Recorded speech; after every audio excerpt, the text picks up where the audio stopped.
Start है। दोस्तों नमस्कार। स्टेट एकेडमी के इस शानदार प्लेटफॉर्म पे आपका हार्दिक स्वागत है। दोस्तों आज का जो हमारा टॉपिक है आरएस प्रीलिम्स में जो आपका ब्लड और ब्लड ग्रुप्स और आरएच फैक्टर जो टॉपिक है उसके बारे में आज हम बात करने वाले हैं। इन डेप्थ पढ़ाई करेंगे और सारी चीज़ें आज सीख जाएंगे हम। दोस्तों बिना किसी देरी के हम अपनी क्लास को प्रारंभ करते हैं और सबसे पहले देखेंगे कि ब्लड क्या होता है। दोस्तों ब्लड के बारे में जब भी बात हो आपको एक चीज हमेशा याद रखनी है कि ब्लड एक टिश्यू है। ब्लड क्या है? एक ऊतक है।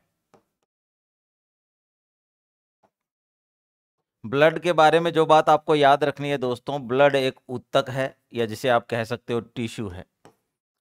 ऊतक का मतलब होता है कुछ कोशिकाएं मिलकर एक विशेष कार्य करने लग जाएं ग्रुप में, तो उसको आप कहते हो ऊतक। और ब्लड एक ऊतक है। ऊतक में आप देखेंगे कि ये ब्लड का जो नेचर है वो तो तरल है ना, तो ये कैसा ऊतक हो गया? तरल। और फिर ये पूरे शरीर को जोड़ता है तो संयोजी है ना। ये क्या है? संयोजी तरल ऊतक। ब्लड क्या है दोस्तों? संयोजी तरल ऊतक, हमेशा ध्यान रखना है। और इंग्लिश में इसको कहते हैं फ्लूइड कनेक्टिव टिश्यू या लिक्विड कनेक्टिव टिश्यू। कनेक्टिव इसलिए कि ब्लड जो है पूरे शरीर को जोड़ देता है। आप किसी भी हिस्से से थोड़ा सा भी कट लग जाता है तो ब्लड बाहर आएगा दोस्तों, इसका मतलब ब्लड शरीर के हर हिस्से में है। ठीक है ना। अब यहां पर एक चीज और आपको जाननी है कि ये प्राकृतिक कोलॉइड है। और प्राकृतिक कोलॉइड का जो एक साइज के बेस पे जो विभाजन है दोस्तों, उसमें 1 नैनोमीटर से 1000 नैनोमीटर तक के आकार वाला जो कण होते हैं उसको हम प्राकृतिक कोलॉइड कहते हैं। और यहाँ पर आप ब्लड के बारे में देखेंगे कि ब्लड एक प्राकृतिक कोलॉइड है, नेचुरल कोलॉइड है। ठीक है। दूसरी बात, तरल संयोजी ऊतक है, फ्लूइड कनेक्टिव टिश्यू, ये बात ऑलरेडी मैंने बता दी है। इसके अलावा दोस्तों आपको जानना है कि जो ब्लड होता है ये हल्का क्षारीय होता है। कैसा होता है? हल्का क्षारीय, स्लाइटली बेसिक इन नेचर है ये। और इसकी जो पीएच है वो है 7.4। याद रखनी है दोस्तों, इसकी पीएच क्या है? 7.4। लेकिन एक दो एग्जाम में आजकल इसकी रेंज पूछे जाने का चलन हो गया है, तो आपको इसकी रेंज भी ध्यान रखनी है दोस्तों। 7.372 टू 7.44 ये रेंज है। इसका मतलब ओवरऑल जो पीएच इसकी मानी जाती है 7.4 मानी जाती है। ठीक है ना, तो ये ध्यान रखिएगा। इसके अलावा दोस्तों मानव शरीर में औसतन 5 से 6 लीटर ब्लड होता है। कितना होता है? 5 से 6 लीटर। और इसका जो कलर है वो तो रेड होता ही है। और रेड होने का कारण क्या है दोस्तों? Haemoglobin pigment. क्या कारण है रेड होने का? हीमोग्लोबिन। एक बात याद रखिए, जो ब्लड होता है ना, इसमें कुछ ब्लड कणिकाएं पाई जाती हैं जिसको अपन कई बार कोशिका भी कह देते हैं। पूर्ण रूप से वो कोशिका है नहीं, इसलिए उसको कणिका या काप्सल्स कहा जाता है दोस्तों। उसमें आरबीसी है, डब्ल्यूबीसी है, प्लेटलेट्स है।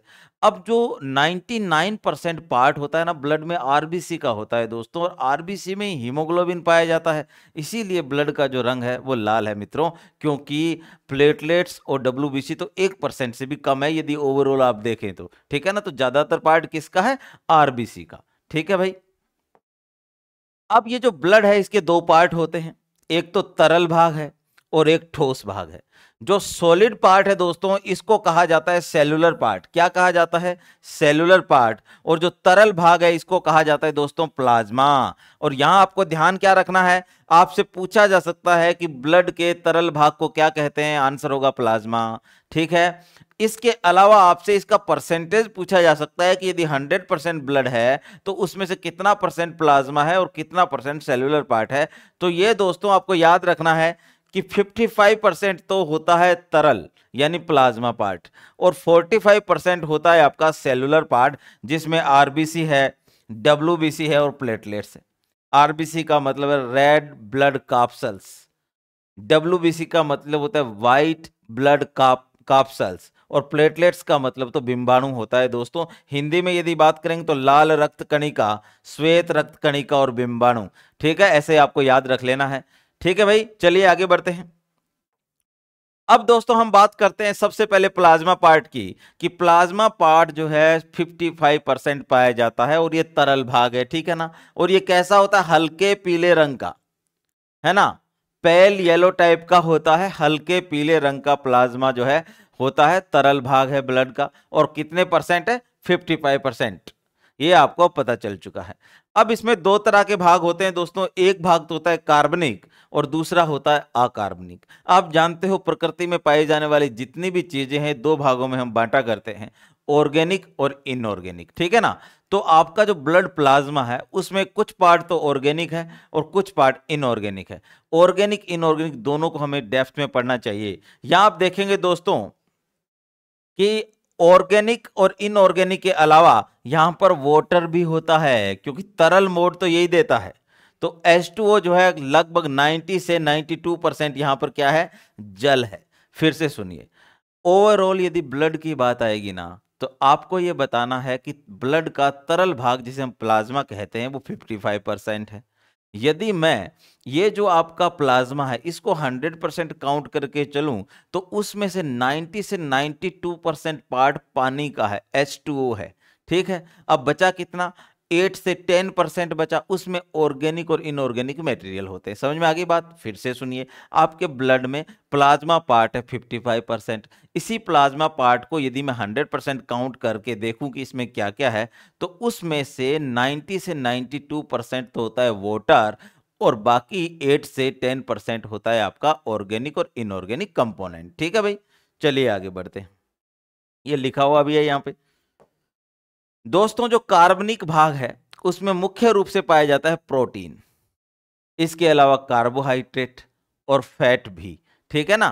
क्या पाया जाता है, प्रोटीन, कार्बोहाइड्रेट और फैट।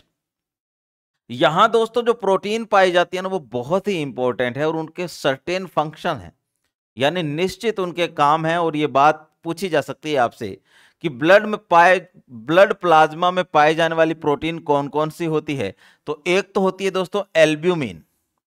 एल्ब्यूमिन दोस्तों यदि आप एग खाते होंगे ना तो एग का जो व्हाइट पार्ट होता है ना, यदि एग उबाल लेते हैं तो उसके बीच में योक होता है, वो तो फैट है। आसपास जो व्हाइटिश पार्ट है ना वो प्रोटीन है और उस प्रोटीन का नाम एल्ब्यूमिन है।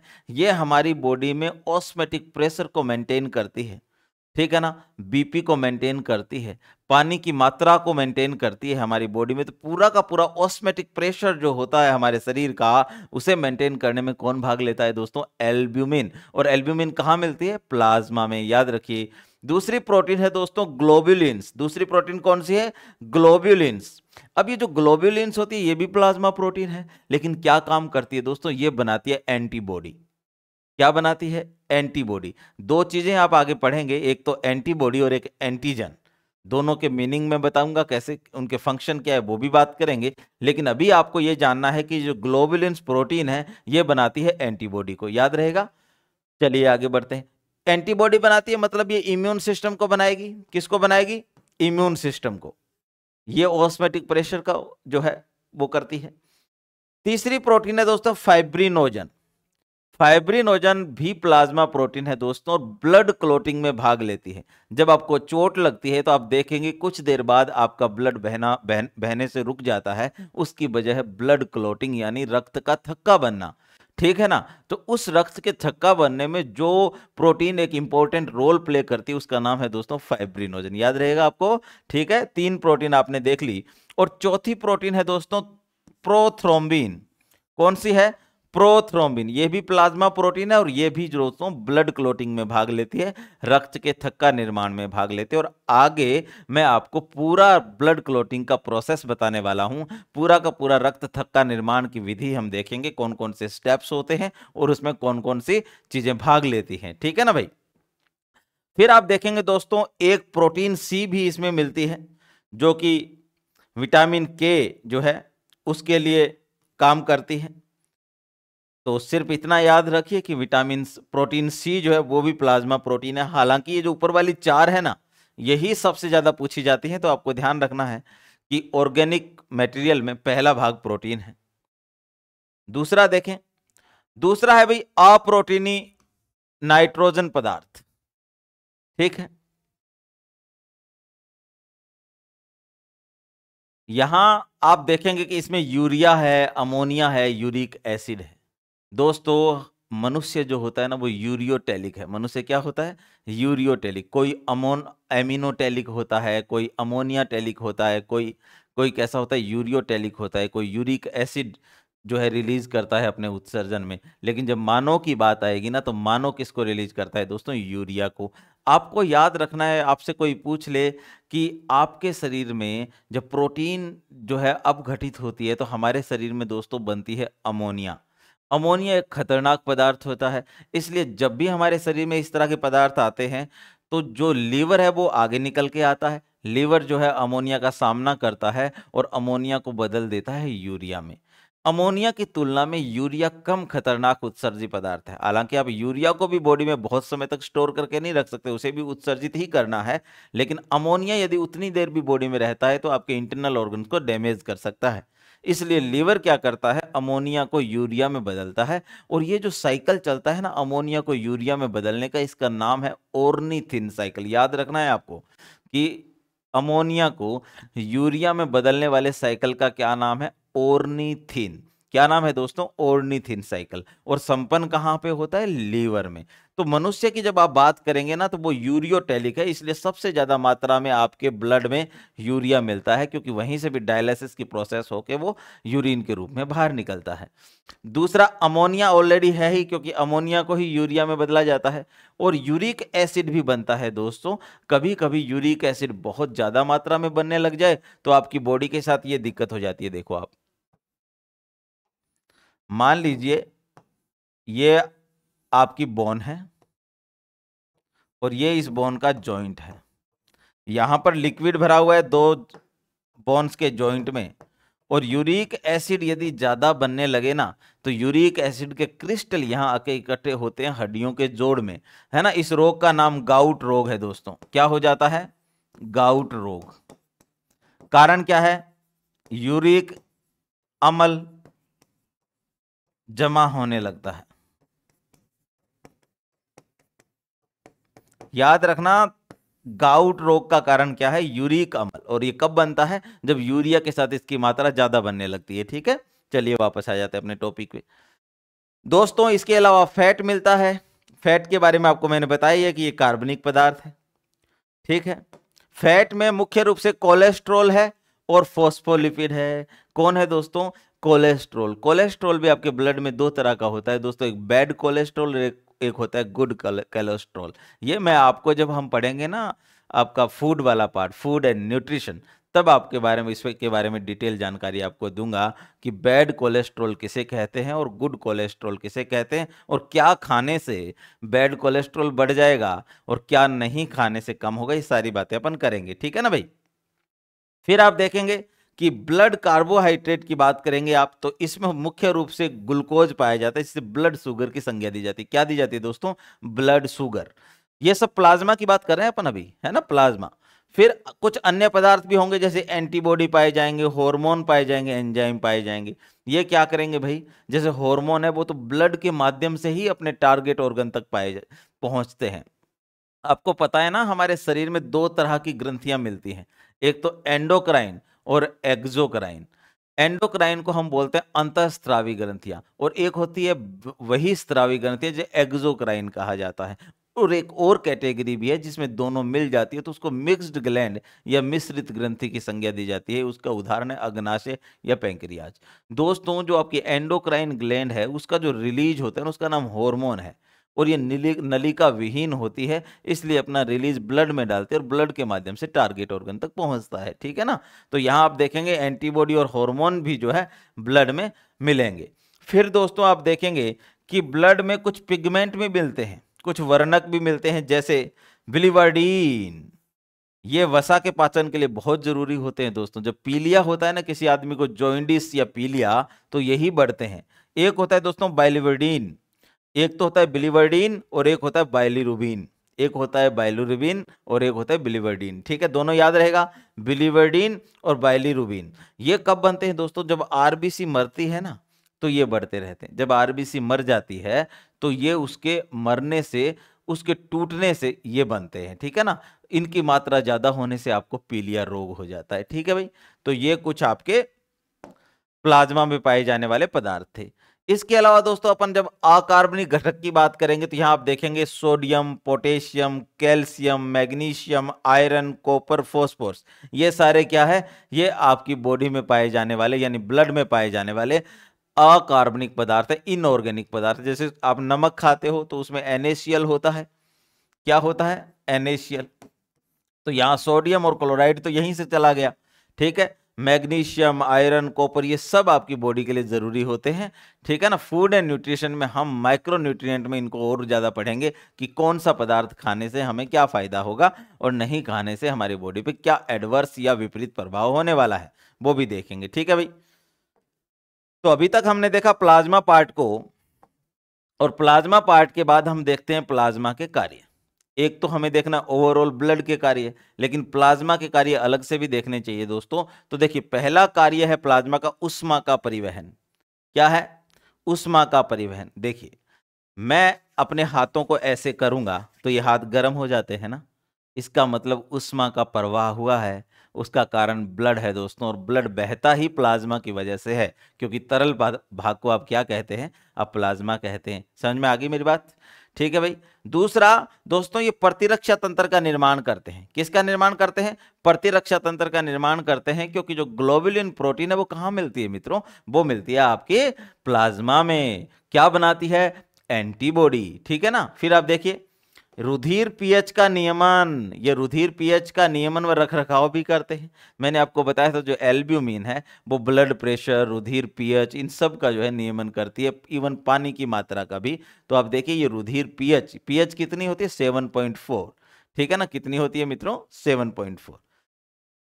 इसके अलावा यह रक्त के थक्का निर्माण में भी सहयोग करता है। क्यों करता है, क्योंकि ब्लड में ही फाइब्रिनोजन, प्रोथ्रोम्बिन नाम की प्लाज्मा प्रोटीन पाई जाती है, जो कि ब्लड क्लोटिंग में भाग लेती है। समझ में आ गई बात। जो प्लेटलेट्स है वो भी तो प्लाज्मा में ही तैरती रहती है। प्लेटलेट्स जो होती है, जो रक्त के थक्का निर्माण में मुख्य भूमिका निभाती है, वो भी कहाँ तैरती रहती है दोस्तों, वो भी ब्लड के प्लाज्मा में ही तैरती है, ठीक है ना। तो ये रक्त के थक्का निर्माण में यानी ब्लड क्लोटिंग में भी भाग लेते हैं। फिर आप देखेंगे प्राशरण संतुलन, ऑस्मेटिक प्रेशर, वही एल्ब्यूमिन की बात आ गई। इसके अलावा ये ऑक्सीजन और CO2 का परिवहन करते हैं। जब हमें ऑक्सीजन लेना होता है तो ऑक्सीजन आरबीसी के हीमोग्लोबिन के साथ मिलकर ऑक्सी हीमोग्लोबिन बना लेता है, और जब वो हम CO2 रिलीज करते हैं तो CO2 जो है वो भी हीमोग्लोबिन से जुड़कर कार्बोमिनो हीमोग्लोबिन बना लेती है, तो वो जो है वहां से बाहर निकाल दिया जाता है।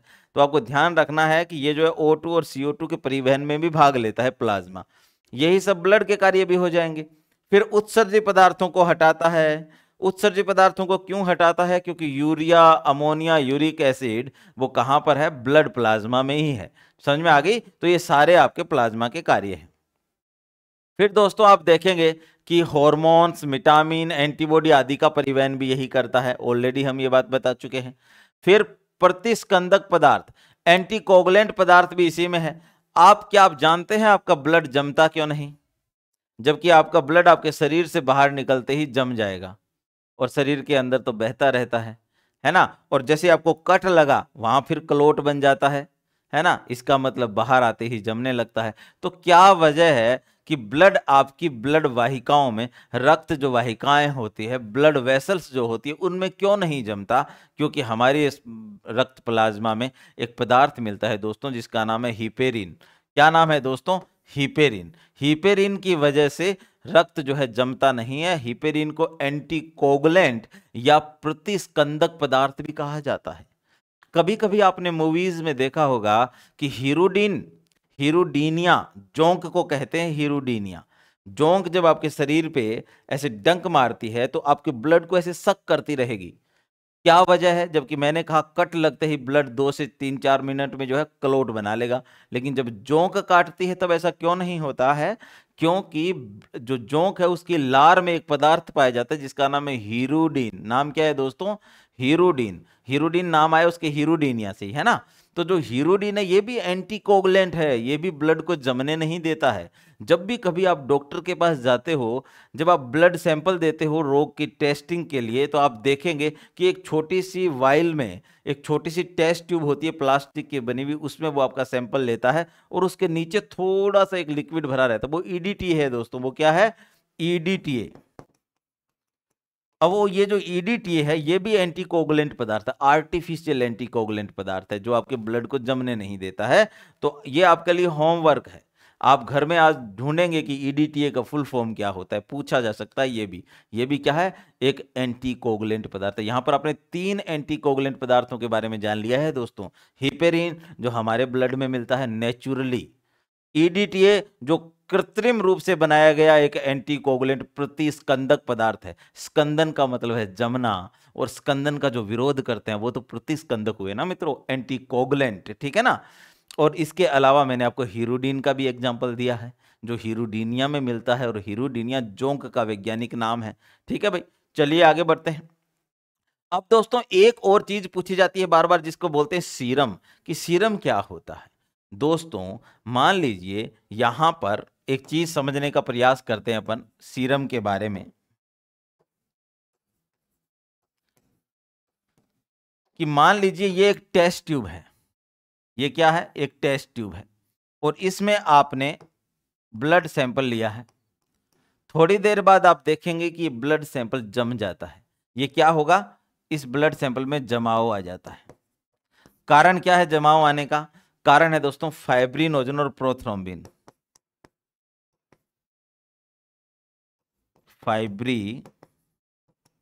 फाइब्रिनोजन क्या है दोस्तों, प्रोटीन है ना। फाइब्रिनोजन क्या, एक प्रोटीन है प्लाज्मा में पाई जाने वाली।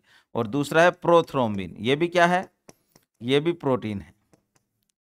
इन दोनों की उपस्थिति की वजह से ब्लड जम जाता है मित्रों, ठीक है ना। तो आप देखेंगे ऊपर एक लेयर बन जाती है यहां पर, और नीचे पीला पदार्थ बच जाता है।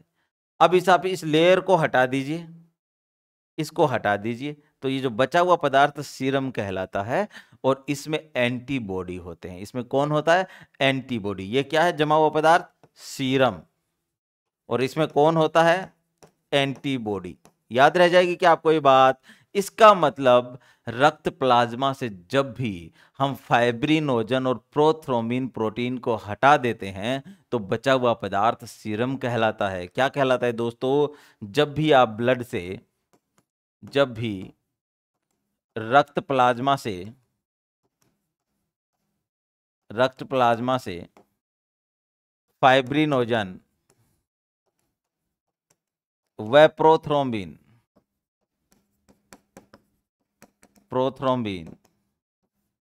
प्रोटीन को हटा दिया जाता है, हटा दिया जाता है, तो बचा हुआ शेष पदार्थ या तो शेष पदार्थ सीरम कहलाता है। क्या कहलाता है मित्रों, सीरम। ये सीरम थेरेपी में काम आता है। जैसे आप कोरोना के समय प्लाज्मा थेरेपी चलती थी ना, वो यही थी, क्योंकि उसमें एंटीबॉडी होते हैं, ठीक है ना। प्लाज्मा थेरेपी यही थी, ठीक है ना भाई। तो याद रखिए इन दो प्रोटीन का नाम रखो, इनको माइनस कर दो, बचा हुआ भाग प्लाज्मा में माइनस कर दीजिए फाइब्रिनोजन और प्रोथ्रोम्बिन, तो बचा हुआ पदार्थ क्या कहलाएगा आपका, यहां लिख लेते हैं अपन। ये है रक्त प्लाज्मा, इससे माइनस कर दीजिए फाइब्रिनोजन व प्रोथ्रोम्बिन प्रोटीन को,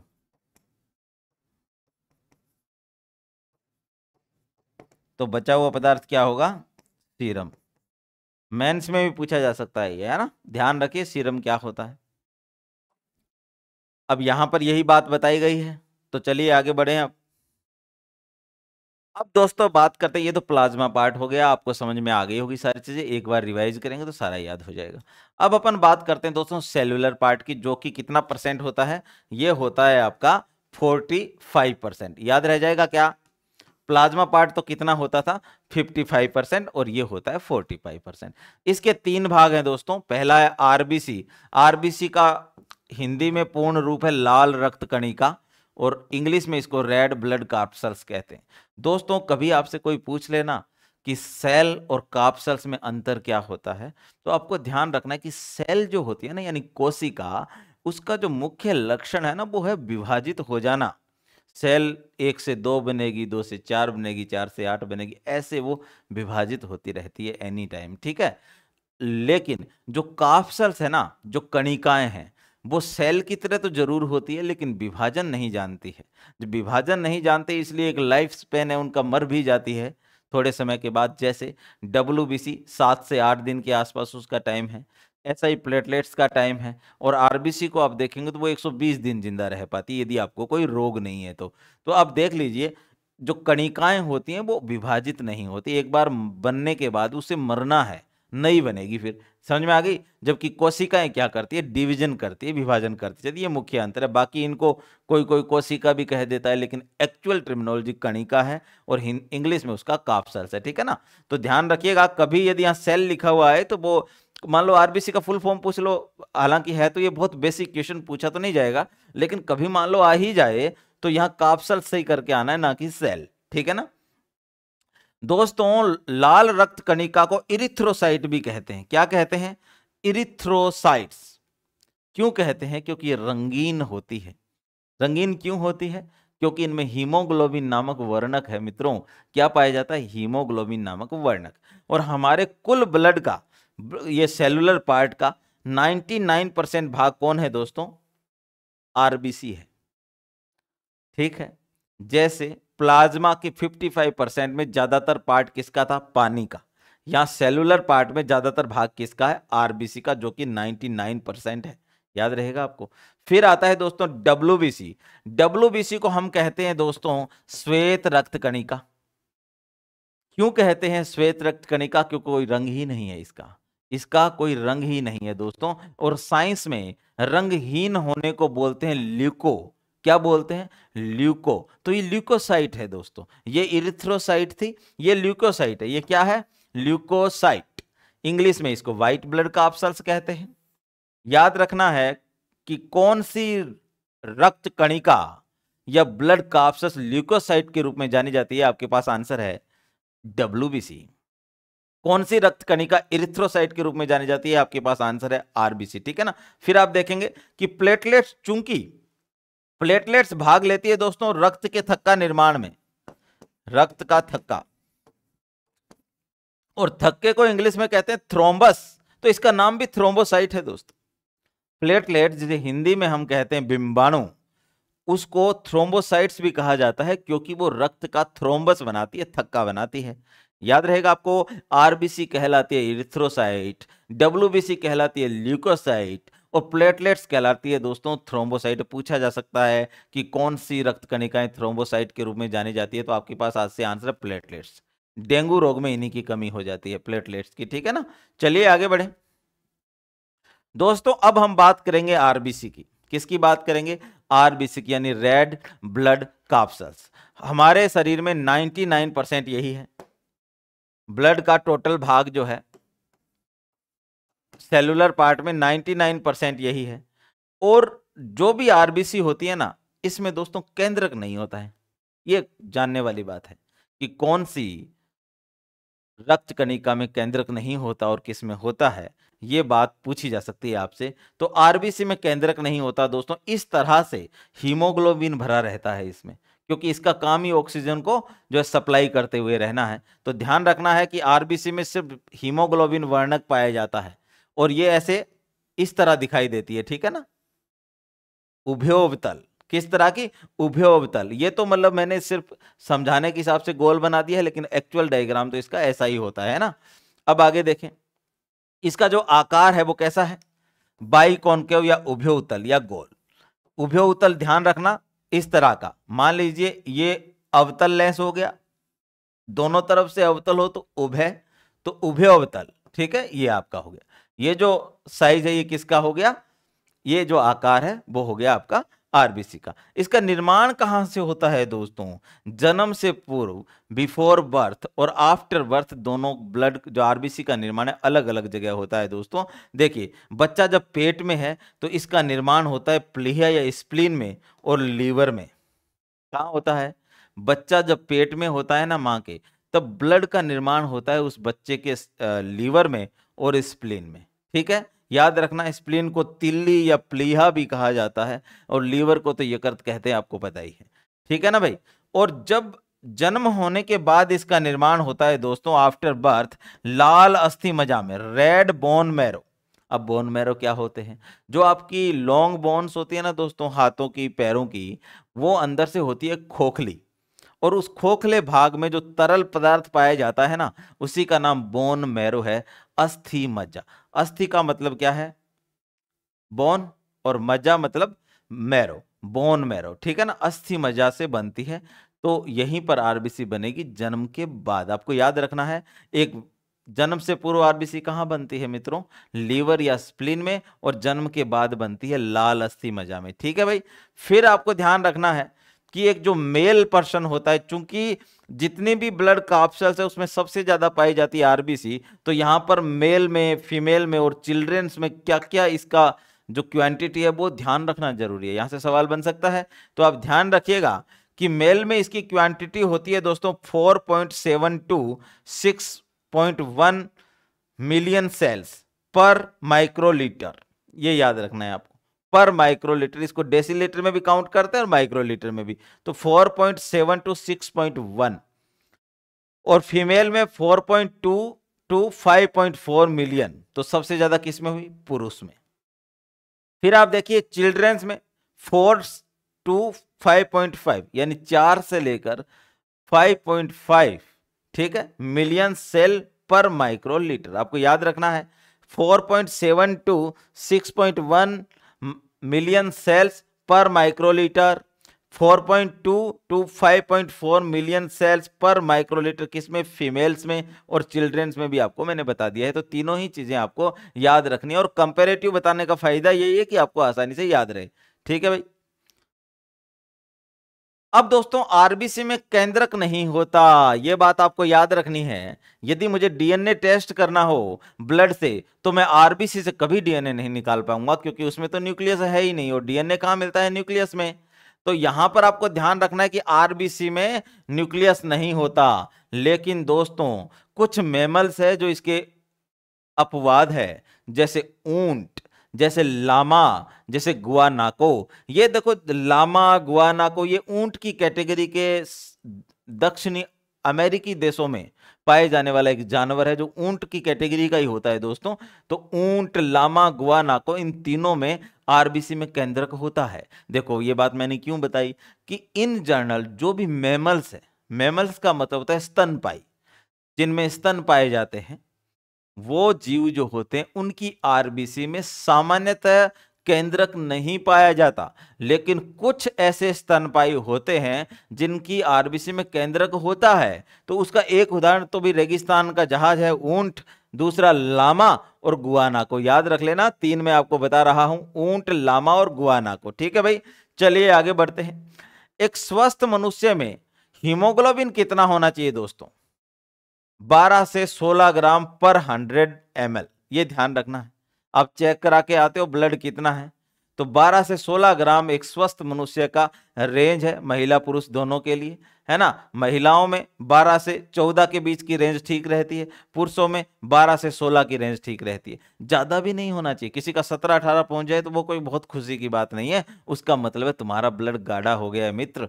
और गाढ़ा होना कोई उचित चीज नहीं है, उससे, है ना, कोरोनरी डिस्फंक्शन हो सकते हैं, आपके हार्ट में दिक्कत आ सकती है ना। ब्लड को जो गाढ़ा है वो तो बहने में दिक्कत आती है ना। पानी और गोंद दोनों आप एक ऐसे मान लो किसी स्लोप से ऐसे नीचे गिराएंगे तो पानी जल्दी भाग जाएगा, और जो गोंद है वो तो बहुत धीरे धीरे नीचे की तरफ जाए। जो गाढ़ा है वो धीरे धीरे आगे बढ़ता है। तो ध्यान रखना है कि हीमोग्लोबिन इस रेंज में होना चाहिए तो ज्यादा बेटर है। फिर देखेंगे दोस्तों, आरबीसी जो है श्वसन गैसों ऑक्सीजन और CO2 का परिवहन करती है। अब ये कैसे होता है देखिए, आप देखेंगे दोस्तों कि मान लीजिए ये आपकी ब्लड वेसल है, उसके अंदर बहता है ब्लड, ठीक है, उसके अंदर क्या बह रहा है? ब्लड। और यहां पर आपने बना लिया है आपका जो लंग्स है, ये क्या है? आपका लंग्स है। यहां से आपने ऑक्सीजन लिया और यहां से आपने CO2 को बाहर निकाला। ये कैसे होता है ये कमाल कि हमारा ब्लड इसमें कैसे भाग लेता है? आज से आपको ध्यान रखना है दोस्तों कि जो ऑक्सीजन जैसे ही आती है ना, ऑक्सीजन आते ही सबसे पहले किससे संपर्क करती है? अपने सबसे शानदार दोस्त से, जिसका नाम हीमोग्लोबिन है। ऑक्सीजन हीमोग्लोबिन से ही जाके मिलती है, क्योंकि हम तो दोस्त से ही मिलेंगे ना, और ऑक्सीजन का दोस्त तो हीमोग्लोबिन होता है। तो इससे जो पदार्थ बनता है वो बनता है ऑक्सी हीमोग्लोबिन। क्या बनता है? Oxy haemoglobin. समझ में आ गई आपको बात? Oxy haemoglobin. लेकिन ये होता कैसे है? अस्थाई, ये कैसा होता है? अस्थायी। ये ध्यान रखना है आपको। अस्थायी क्यों होता है? मान लीजिए देखो हीमोग्लोबिन तो हमेशा ब्लड में ही बना रहेगा ना। अब ऑक्सीजन यहां से अकेली आई, जैसे यहां एंटर हुई तो हीमोग्लोबिन से मुलाकात हुई, ऑक्सी हीमोग्लोबिन बना, और फिर इसको पहुंचाना है कोशिकाओं के पास। यहां पर मान लो कोशिकाओं का समूह है, यहां पहुंचाना है, तो हीमोग्लोबिन तो वापस यहीं रह जाता है और ऑक्सीजन यहां आ जाती है। इसका मतलब ये टूटता बिगड़ता रहता है, बनता है टूटता है, बनता है टूटता है, इसलिए अस्थायी होता है। तो आज से आप याद रखोगे कि ऑक्सीजन जैसे ही हीमोग्लोबिन से मुलाकात करता है तो ऑक्सी हीमोग्लोबिन बना लेता है, ठीक है ना।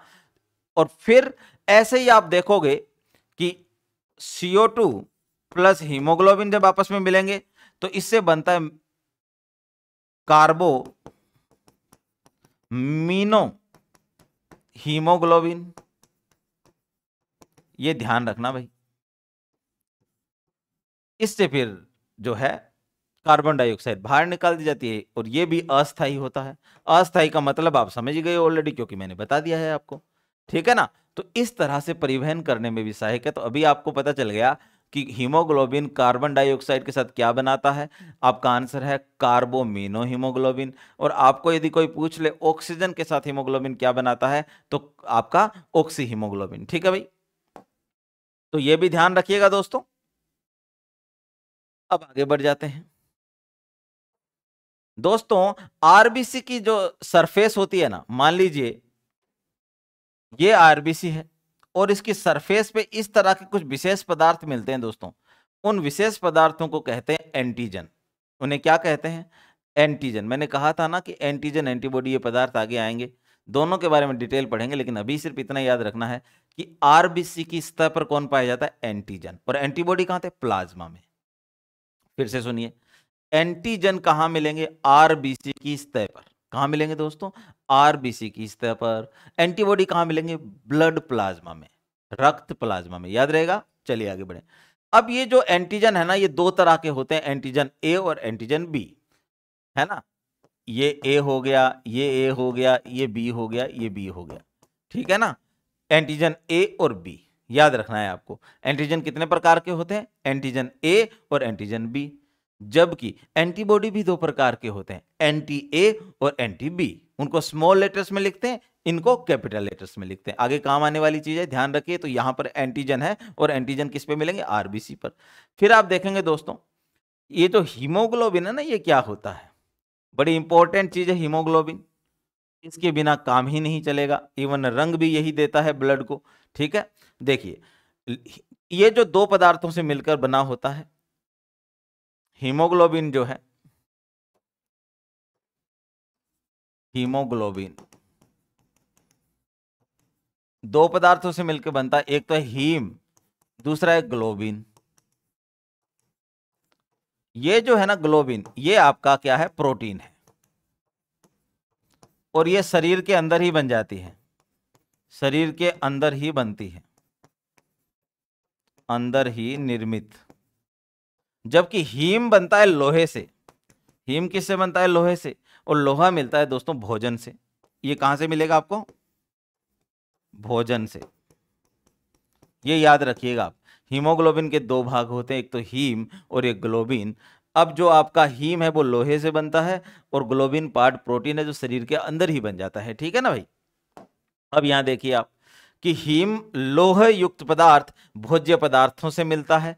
अब ये जो आयरन है, लोहा, इसके कौन कौन से सोर्स हैं ये बात आपको याद रखनी है। जैसे अनार, पालक, काजू, गुड़, चुकंदर, मांस, दही, फल, वेजिटेबल्स, बीन्स, राजमा, अनाज, अंडा, नट्स, मूंगफली। देखिए कितनी सारी चीजें मैंने आपको बता दी है। यदि आप इनको खाते रहेंगे तो आप में ब्लड की कभी कमी नहीं आएगी दोस्तों। और ब्लड की कमी को हम क्या कहते हैं? एनीमिया। क्या कहते हो दोस्तों? एनीमिया। एनीमिया का मतलब ही है रक्त की कमी, लॉस ऑफ ब्लड। लेकिन ब्लड में तो ज्यादातर पार्ट किसका है? आरबीसी का। तो आरबीसी किससे कम होती? हीमोग्लोबिन से। और हीमोग्लोबिन किससे नहीं बनेगा? आयरन की कमी से। सिंपली फंडा है ना। तो ध्यान रखना, आयरन की पूर्ति रखो और आपका जो है रक्त बढ़ जाएगा। फिर आप देखें ग्लोबिन प्रोटीन तो शरीर के अंदर ही निर्मित हो जाती है, लेकिन दोस्तों बनती कहाँ है? उस जगह का नाम याद रखना, लीवर में। बनती कहाँ है दोस्तों? लीवर में। ठीक है। ये जो आपकी ग्लोबिन प्रोटीन है जो कहां बनती है, लीवर में। ठीक है भाई। अब भाई फंक्शन ऑफ हीमोग्लोबिन, हीमोग्लोबिन के अलग से फंक्शन देख लेते हैं।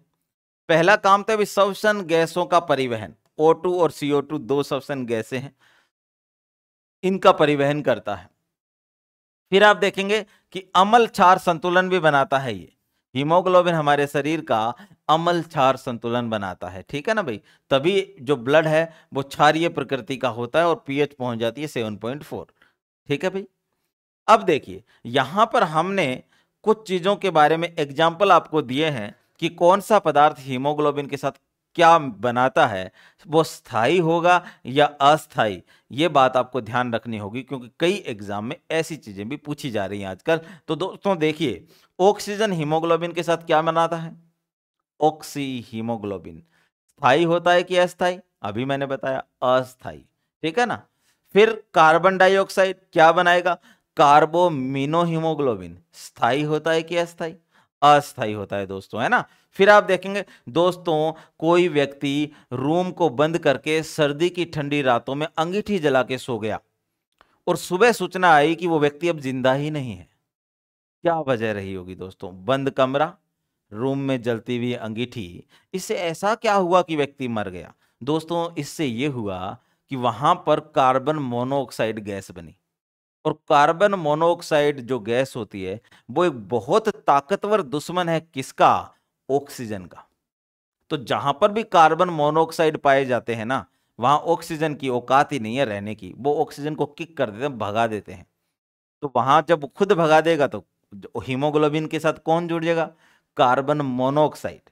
और जब कार्बन मोनोऑक्साइड हीमोग्लोबिन से जुड़ती है तो दोस्तों बनता है कार्बोक्सी हीमोग्लोबिन, और ये जहरीला है दोस्तों और परमानेंट भी है, स्थायी है, इसको बदल नहीं सकते आप। जब स्थायी है तो अब तो ऑक्सीजन है ही नहीं, तो आदमी का मरना तय हुआ ना। वजह यही होती है दोस्तों, जब भी हीमोग्लोबिन के साथ कार्बन मोनोऑक्साइड मिलता है तो दोस्तों कार्बोक्सी हीमोग्लोबिन बनेगा और ये स्थायी पदार्थ है। सिमिलरली आप फिल्मों में देखते होंगे या आतंकवादी गतिविधियों में संलिप्त लोगों को जब सेना या हमारी जो पुलिस है वो अरेस्ट करती है तो कई बार वो साइनाइड का कैप्सूल खा के मर जाते हैं। ऐसा क्या होता है साइनाइड के कैप्सूल में कि व्यक्ति तत्काल स्पॉट डेथ हो जाती है भाई। उसकी वजह भी यही है कि जो साइनाइड है ना, ये भी ऑक्सीजन का दुश्मन है। जहां साइनाइड होते हैं वहां ऑक्सीजन नहीं रह पाती। फिर क्यों, क्योंकि ये ऑक्सीजन में यदि 1 गुना शक्ति है तो उसमें 2000 गुना शक्ति है, यानी 2000 गुना ज्यादा ताकतवर है। किक कर देगा सेकंडों में, किसको, ऑक्सीजन को, और खुद जुड़ जाएगा। क्या बनाएगा, साइनो हीमोग्लोबिन। क्या बनाएगा, साइनाइड हीमोग्लोबिन से जुड़कर क्या बनाएगा, साइनो हीमोग्लोबिन। तो ये भी स्थायी पदार्थ है, तो इसमें भी व्यक्ति मरता है। आप लोगों ने ब्लू बेबी सिंड्रोम नाम सुना होगा दोस्तों, बच्चों में होने वाला एक रोग ब्लू बेबी सिंड्रोम। उसमें दोस्तों नाइट्रेट जुड़ता है हीमोग्लोबिन से और बनाएगा क्या, मैथ हीमोग्लोबिन। क्या बनाएगा दोस्तों, math haemoglobin. Blue baby syndrome रोग कई बार पूछा जाता है प्रदूषण जनित रोगों में। जब आप नाइट्रेट युक्त पानी पीते हो जिसमें नाइट्रेट का प्रदूषक नाइट्रेट एक प्रदूषक के रूप में मिला रहता है, और जब उसका सेवन किया जाता है तो आपको जो रोग होता है वो ब्लू बेबी सिंड्रोम है, क्योंकि ये नीले कलर का होता है बनने के बाद तो मैथ हीमोग्लोबिन बनता है। तो यहां पर हमने 5 टाइप की चीजें आपको बताई है, ऑक्सीजन के साथ हीमोग्लोबिन, कार्बन डाइऑक्साइड के साथ हीमोग्लोबिन, कार्बन मोनोऑक्साइड के साथ हीमोग्लोबिन, साइनाइड के साथ हीमोग्लोबिन, और जो है नाइट्रेट के साथ हीमोग्लोबिन। याद रहेगा, आपको याद करना ही है दोस्तों, 1-2 बार रिवाइज करेंगे। एक साथ देने का मकसद यही है ताकि आप भूले नहीं, क्योंकि मैं अलग अलग पेज पे ये चीज देता तो आप कंफ्यूज कर जाते और मिक्स हो जाती चीजें। एक पेज पे देने का मकसद यही है कि आप याद कर सकें। ठीक है भाई, चलिए आगे बढ़े। अब दोस्तों एक रोग होता है एनीमिया। कौन सा रोग होता है दोस्तों, एनीमिया। जब भी आप एनीमिया की बात सुनोगे ना, आपको एक ही चीज याद रखनी है, खून की कमी। एनीमिया का मतलब क्या है दोस्तों, रक्त की कमी। रक्त की कमी का कारण है आरबीसी की कमी। आरबीसी यदि कम हो जाती है तो रक्त की भी कमी हो जाती है दोस्तों, क्योंकि प्लाज्मा की हैसियत नहीं है कि वो आपके इन गैसेज को एक जगह से दूसरी जगह पे ले जाए। नॉर्मली तो लेके जाता ही है, क्योंकि उसमें कौन है, आरबीसी, और आरबीसी का हीमोग्लोबिन ही तो ट्रैप करता है ऑक्सीजन को और आपका CO2 को। तो वो जो है आरबीसी डाउन आ जाएगी तो आपकी ये क्षमता भी कम हो जाएगी। जब आप एनीमिया हो जाता है तो आप में ऊर्जा उत्पादन भी कम हो जाता है, क्योंकि श्वसन कमजोर पड़ जाएगा, और जब ऊर्जा उत्पादन कम होगा तो आप एक थके हुए कमजोर व्यक्ति दिखाई देते हैं। एनीमिया में ऐसा ही होता है दोस्तों, बहुत खतरनाक डिजीज है। भारत में 54% महिलाओं और बच्चों में एनीमिया की समस्या है, ठीक है ना। खासकर गर्भवती महिलाओं में तो खून की बहुत कमी देखी गई है, इसलिए उन्हें फिर फोलिक एसिड की गोलियां दी जाती है जिसमें आयरन होता है, ठीक है भाई। देखें, अब ये जो आरबीसी में कमी आई है इसका कारण होता है दोस्तों हीम में कमी, हीमोग्लोबिन में कमी आना। आरबीसी में कमी आने का मतलब है हीमोग्लोबिन में कमी हुई होगी। हीमोग्लोबिन में कमी किसकी वजह से हुई होगी? हीमोग्लोबिन में कमी हुई होगी दोस्तों किसकी वजह से? हीम की वजह से। हीम किसकी वजह से नहीं बना होगा? आयरन की वजह से। और आयरन खाने में नहीं रहा होगा, इसीलिए तो ये दिक्कत आती है। इसी का नाम आपका क्या है? एनीमिया है। फिर से देखिए, एनीमिया का मतलब होता है खून की कमी। एनीमिया जिसको भी होगा आरबीसी की संख्या डाउन आ जाएगी। आरबीसी की संख्या डाउन आने का मुख्य कारण है हीमोग्लोबिन। हीमोग्लोबिन की संख्या कम होने की वजह है दोस्तों हीम। हीम की कम होने की वजह है आयरन। आयरन के कम होने की वजह है कि वो भोजन में ही नहीं है, क्योंकि उसको तो आपको किससे ग्रहण करना था? भोजन से। तो ध्यान रखिए, आपका जो हीमोग्लोबिन है उसमें आयरन जो है उसका हीम पार्ट बनाता है, उसी से फिर आपको एनीमिया हो जाता है मित्रों, यदि उसकी कमी हो जाती है तो ध्यान रखना है। इसके अलावा दोस्तों यदि विटामिन B6 की कमी हो जाए, जिसे पायरिडोक्सिन कहते हैं हम, विटामिन B6 का वैज्ञानिक नाम क्या है दोस्तों या रासायनिक नाम क्या है? पायरिडोक्सिन। B6 की कमी से भी एनीमिया होता है। फोलिक एसिड B9 यही है, फोलिक एसिड जिसमें आयरन होता है, इसकी कमी भी हो जाए तो भी आपको एनीमिया हो जाएगा। और यदि आपको B12 की कमी हो जाए, जिसे साइनोकोबालमिन कहते हैं, ये विटामिन है साइनोकोबालमिन, तो भी आपको दोस्तों क्या हो जाएगा? एनीमिया। ये बात ध्यान रखनी है। एनीमिया का मतलब क्या है? खून की कमी। चलिए आगे बढ़ते हैं दोस्तों। एक रोग है पीलिया, जिसे आप जॉइंडिस कहते हो। क्या होता है जब भी आप बीमार पड़ते हो ना, बीमार पड़ने पर आपके शरीर में एक जो सबसे खतरनाक इंपैक्ट आता है ना, वो आता है कि आरबीसी जल्दी जल्दी मरने लगती है। जबकि आरबीसी को कब मरना था? आरबीसी को मरना था दोस्तों 120 दिन में।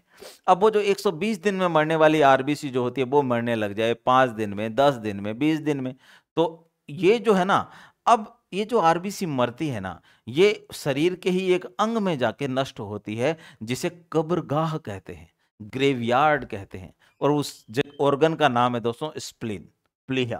प्लीहा या स्प्लीन जो है वो ग्रेवयार्ड ऑफ आरबीसी कहलाता है, आरबीसी की कब्रगाह। कोई भी आरबीसी जब भी मरती है वहां जाके मरेगी, ठीक है ना, वहीं जाके उसका डाइजेशन हो जाएगा, खत्म हो जाती है। लेकिन जैसे जैसे आरबीसी टूटती है दोस्तों, दो वर्णक बनाती है, जिनके बारे में हमने पहले ही आपको बता रखा है, बिलिरुबिन और बाइलिवर्डिन। ये क्या बनाती है दोस्तों? दो पिगमेंट बनाती है, बिलिरुबिन और बाइलिवर्डिन। याद रह जाएगा आपको। ये होते हैं दोस्तों पीले कलर के, और ज्यादा पीला बना लेंगे ये यूरिया के साथ मिलके, क्योंकि यूरिया से कहाँ मुलाकात हो जाएगी? ब्लड में यूरिया भी है, ब्लड प्लाज्मा में, तो उससे एक पदार्थ बनेगा यूरोक्रोम। यूरोक्रोम और ज्यादा पीले कलर का है, और इससे क्या हो जाएगा? आपको पीलिया हो जाता है। आपकी आंखों में पीलापन आ जाएगा, नाखून में पीलापन आ जाएगा, जीभ पे पीलापन आ जाएगा, मुंह के अंदर पीलापन आ जाएगा। धीरे धीरे जब ज्यादा बढ़ता है तो स्किन भी पीला होने लगती है, यूरिन पीला होगा, ठीक है ना। तो ये पीलिया और खतरनाक रोग है। इससे प्रभावित अंग का नाम है आपका क्या है? लीवर। इससे प्रभावित कौन होता है दोस्तों? लीवर।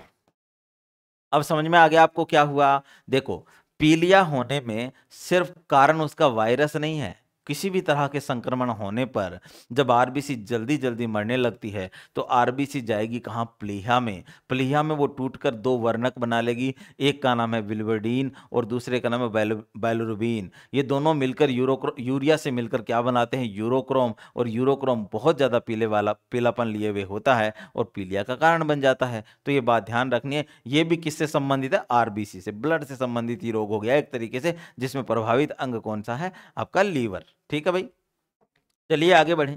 अब दोस्तों हम बात करते हैं ब्लू बेबी सिंड्रोम की। ब्लू बेबी सिंड्रोम में मैथ हीमोग्लोबिन बनता है और उसका कारण है नाइट्रेट। यानी यदि हम नाइट्रेट युक्त पानी पीते हैं, नाइट्रेट से प्रदूषित पानी पीते हैं, तो हमें जो रोग होगा उसका नाम ब्लू बेबी सिंड्रोम है दोस्तों। होता क्या है दोस्तों, जो आपका, मैंने आपको ये चीज तो बार बार बता दी कि जो आपका हीमोग्लोबिन है उसमें आयरन मिलता है। लेकिन आयरन की तो कई अवस्थाएं होती है, फेरस अवस्था भी होती है, फेरिक अवस्था भी होती है। तो जो +2 होता है ना आयरन का, +2, ये वाली जो अवस्था होती है उसको बोलते हैं फेरस। इसको क्या बोलते हैं? फेरस अवस्था। ये अच्छी होती है। आप में, मुझ में, हम सब में, जब हम हेल्दी हैं तो हमारा आयरन इस फेज में है।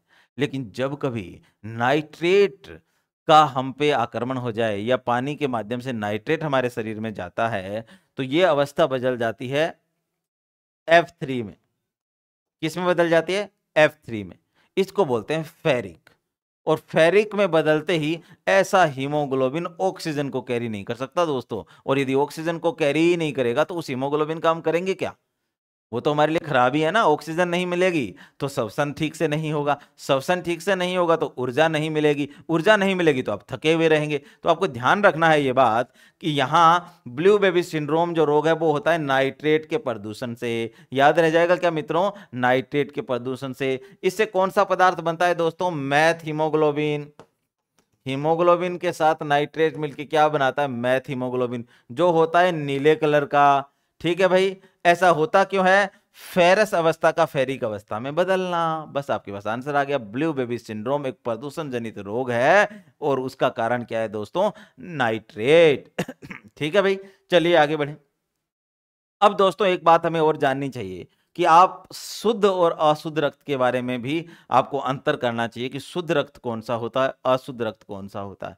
पहली बात दोस्तों, हमारे शरीर में जिस ब्लड में ऑक्सीजन की मात्रा ज्यादा होती है वो शुद्ध रक्त है। ठीक है ना? और वो कैसा दिखाई देता है? चमकीला लाल। कैसा दिखाई देगा? चमकीला लाल। ऑक्सीजन की मात्रा ज्यादा होगी। और सामान्यतः किस में बहता है? धमनी में। सामान्यतः आर्टरीज कहते हो ना इंग्लिश में धमनी को, जो शरीर के आंतरिक भागों की रक्त वाहिकाएं हैं।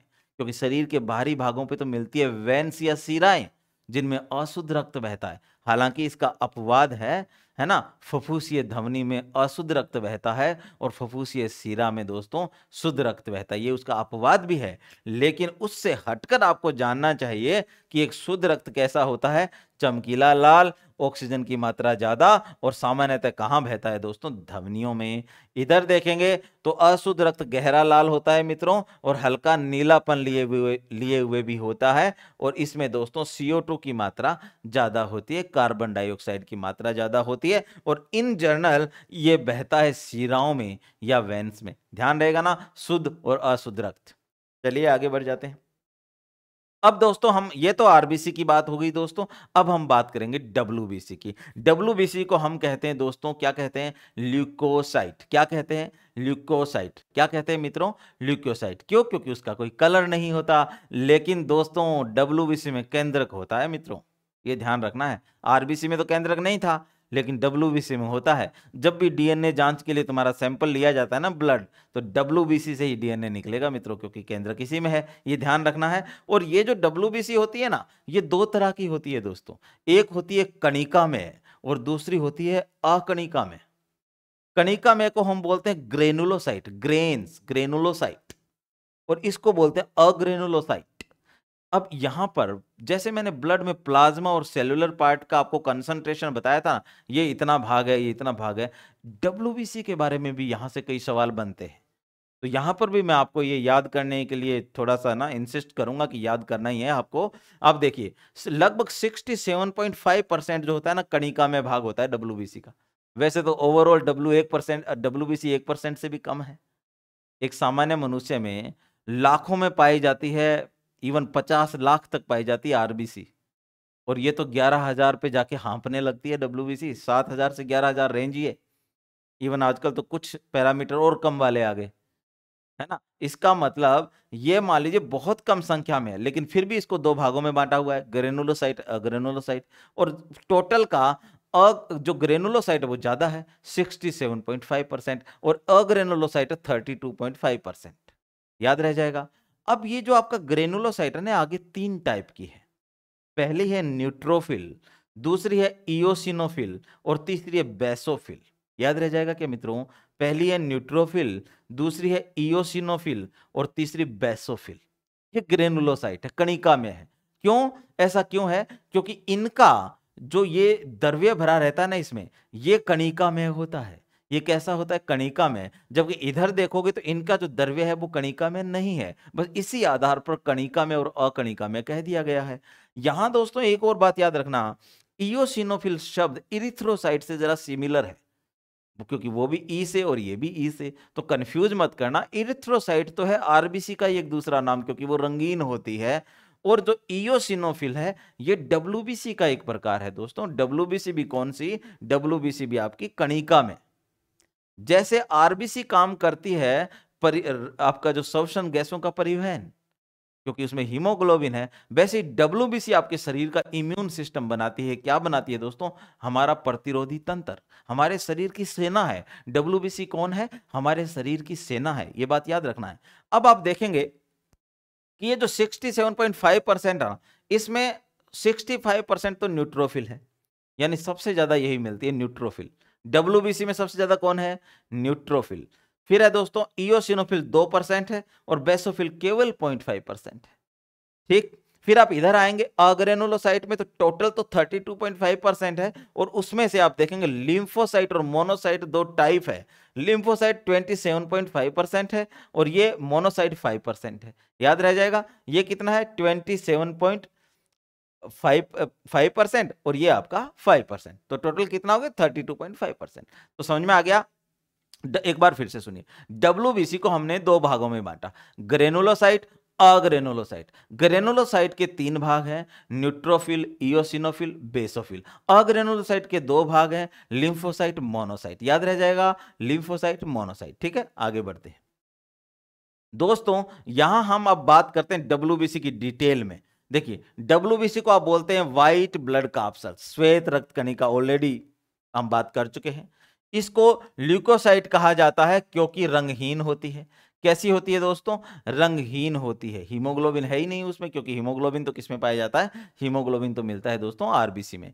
फिर आप देखें, इसमें केंद्रक उपस्थित होता है, यानी न्यूक्लियस होता है, इसमें केंद्रक उपस्थित होता है। सामान्य मनुष्य में औसतन डब्ल्यूबीसी काउंट कितना होता है, 6000 से 11000 या 6000 से 8000 प्रति घन मिलीमीटर।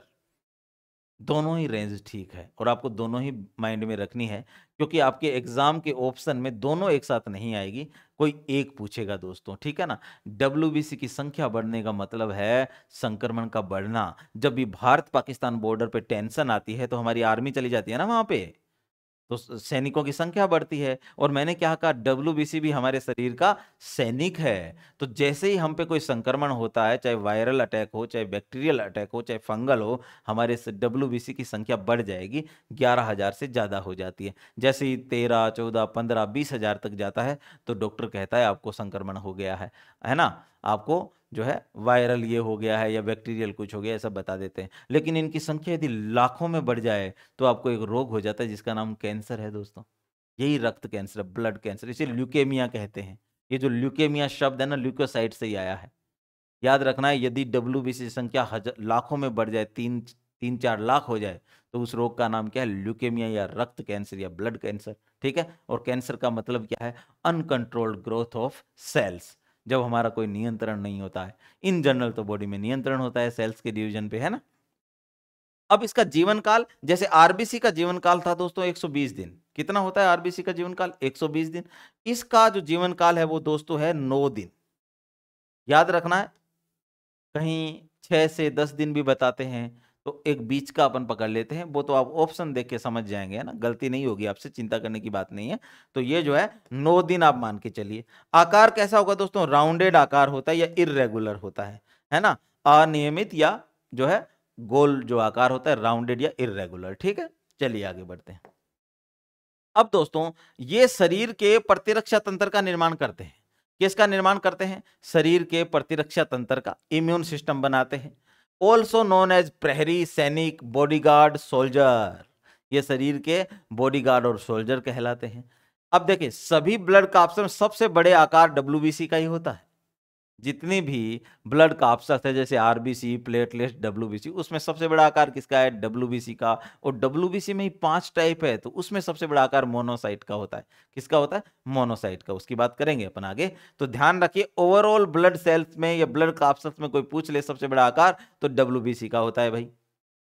अब इनका निर्माण कहाँ होगा दोस्तों? इनका निर्माण होता है लिम्फ नोड में, यानी लसिका गांठों में, प्लीहा में, थाइमस ग्रंथि में, या अस्थि मज्जा में, स्प्लीन में। ये सारी जगह है जहां डब्ल्यूबीसी का निर्माण होता है दोस्तों। अब एक नया शब्द आपने सुना होगा, लसिका लिम्फ क्या होता है दोस्तों? एक चीज ध्यान से समझना, देखो मान लीजिए ये आपकी ब्लड वेसल है जिसमें रक्त बह रहा है, ये क्या है? रक्त वाहिका, ठीक है ना, इसको ब्लड वेसल कहेंगे। यहां से आ रही है ऑक्सीजन और यहां हीमोग्लोबिन प्लस ऑक्सीजन मिल जाते हैं और ऑक्सी हीमोग्लोबिन बना लेते हैं। और इधर आपकी बैठी हुई है सेल्स, जिनके पास ऑक्सीजन भी पहुंचानी है, फूड भी पहुंचाना है, और इन सेल के उत्सर्जी पदार्थ भी तो ब्लड में ही डाले जाएंगे, उनको वापस निकालना है।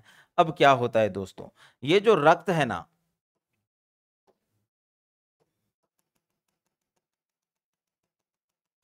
ये जो रक्त है ना, कभी भी टिश्यू से डायरेक्ट बात नहीं करता है।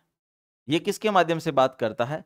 ये टिश्यू और ये ब्लड वेसल के बीच में कुछ तरल पदार्थ मिलता है, उस तरल पदार्थ के माध्यम से बात करता है। इस तरल पदार्थ का नाम है लसिका। इसका नाम क्या है? लसिका। अब देखो क्या होगा, सबसे पहले ये जो रक्त है, चाहे ये फूड लेके आया हो, चाहे ये उत्सर्जी पदार्थ लेके जा रहा हो, चाहे हार्मोन लेके आया हो, चाहे ऑक्सीजन लेके आया हो, या फिर CO2 लेके जाना हो, तो ये बात करता है सिर्फ लसिका से। फिर लसिका यहां तक पहुंचती है, यानी इस टिश्यू को यदि उत्सर्जी पदार्थ निकालने हैं तो लसिका में निकालेगा, लसिका फिर यहां भेजेगी। ऐसे ही इसको कोई चीज भेजनी है तो पहले लसिका को देगा और लसिका फिर यहां भेजेगी। समझ में आई? तो ये जो बीच में जो तरल पदार्थ है ना, ये लसिका है। अब मैं बताता हूं, इसको इंग्लिश में लिम्फ कहते हैं। कभी कभी आपको ऐसी चोट लगी है जब सिर्फ रगड़क लगी हो, स्किन थोड़ी छिल गई हो, ऐसा हुआ है? हुआ ही होगा यार, सब गिरते पड़ते रहते हैं, हम बड़े ही ऐसे होते हैं। तब आपके यहाँ ब्लड ना निकला हो और एक तरल पदार्थ निकल गया हो, उसका नाम लसिका है दोस्तों, है ना, जिसमें कोई कोई थोड़ी थोड़ी बूंदें ब्लड की भी होती है, वो लसिका है ना, ट्रांसपेरेंट सा पदार्थ होता है, याद रखिएगा। तो समझ में आ गया? अब इसका निर्माण लसिका में होता है, प्लिया, थाइमस ग्रंथि और अस्थि मज्जा में होता है। अब देखिए, अब जो ग्रेनुलोसाइट थी उसकी हम डिटेल कर लेते हैं। ये जो ग्रेनुलोसाइट है बोन मैरो में बनती है। बोन मैरो का मतलब क्या है? अस्थि मज्जा में, अस्थि मज्जा में बनती है, ठीक है।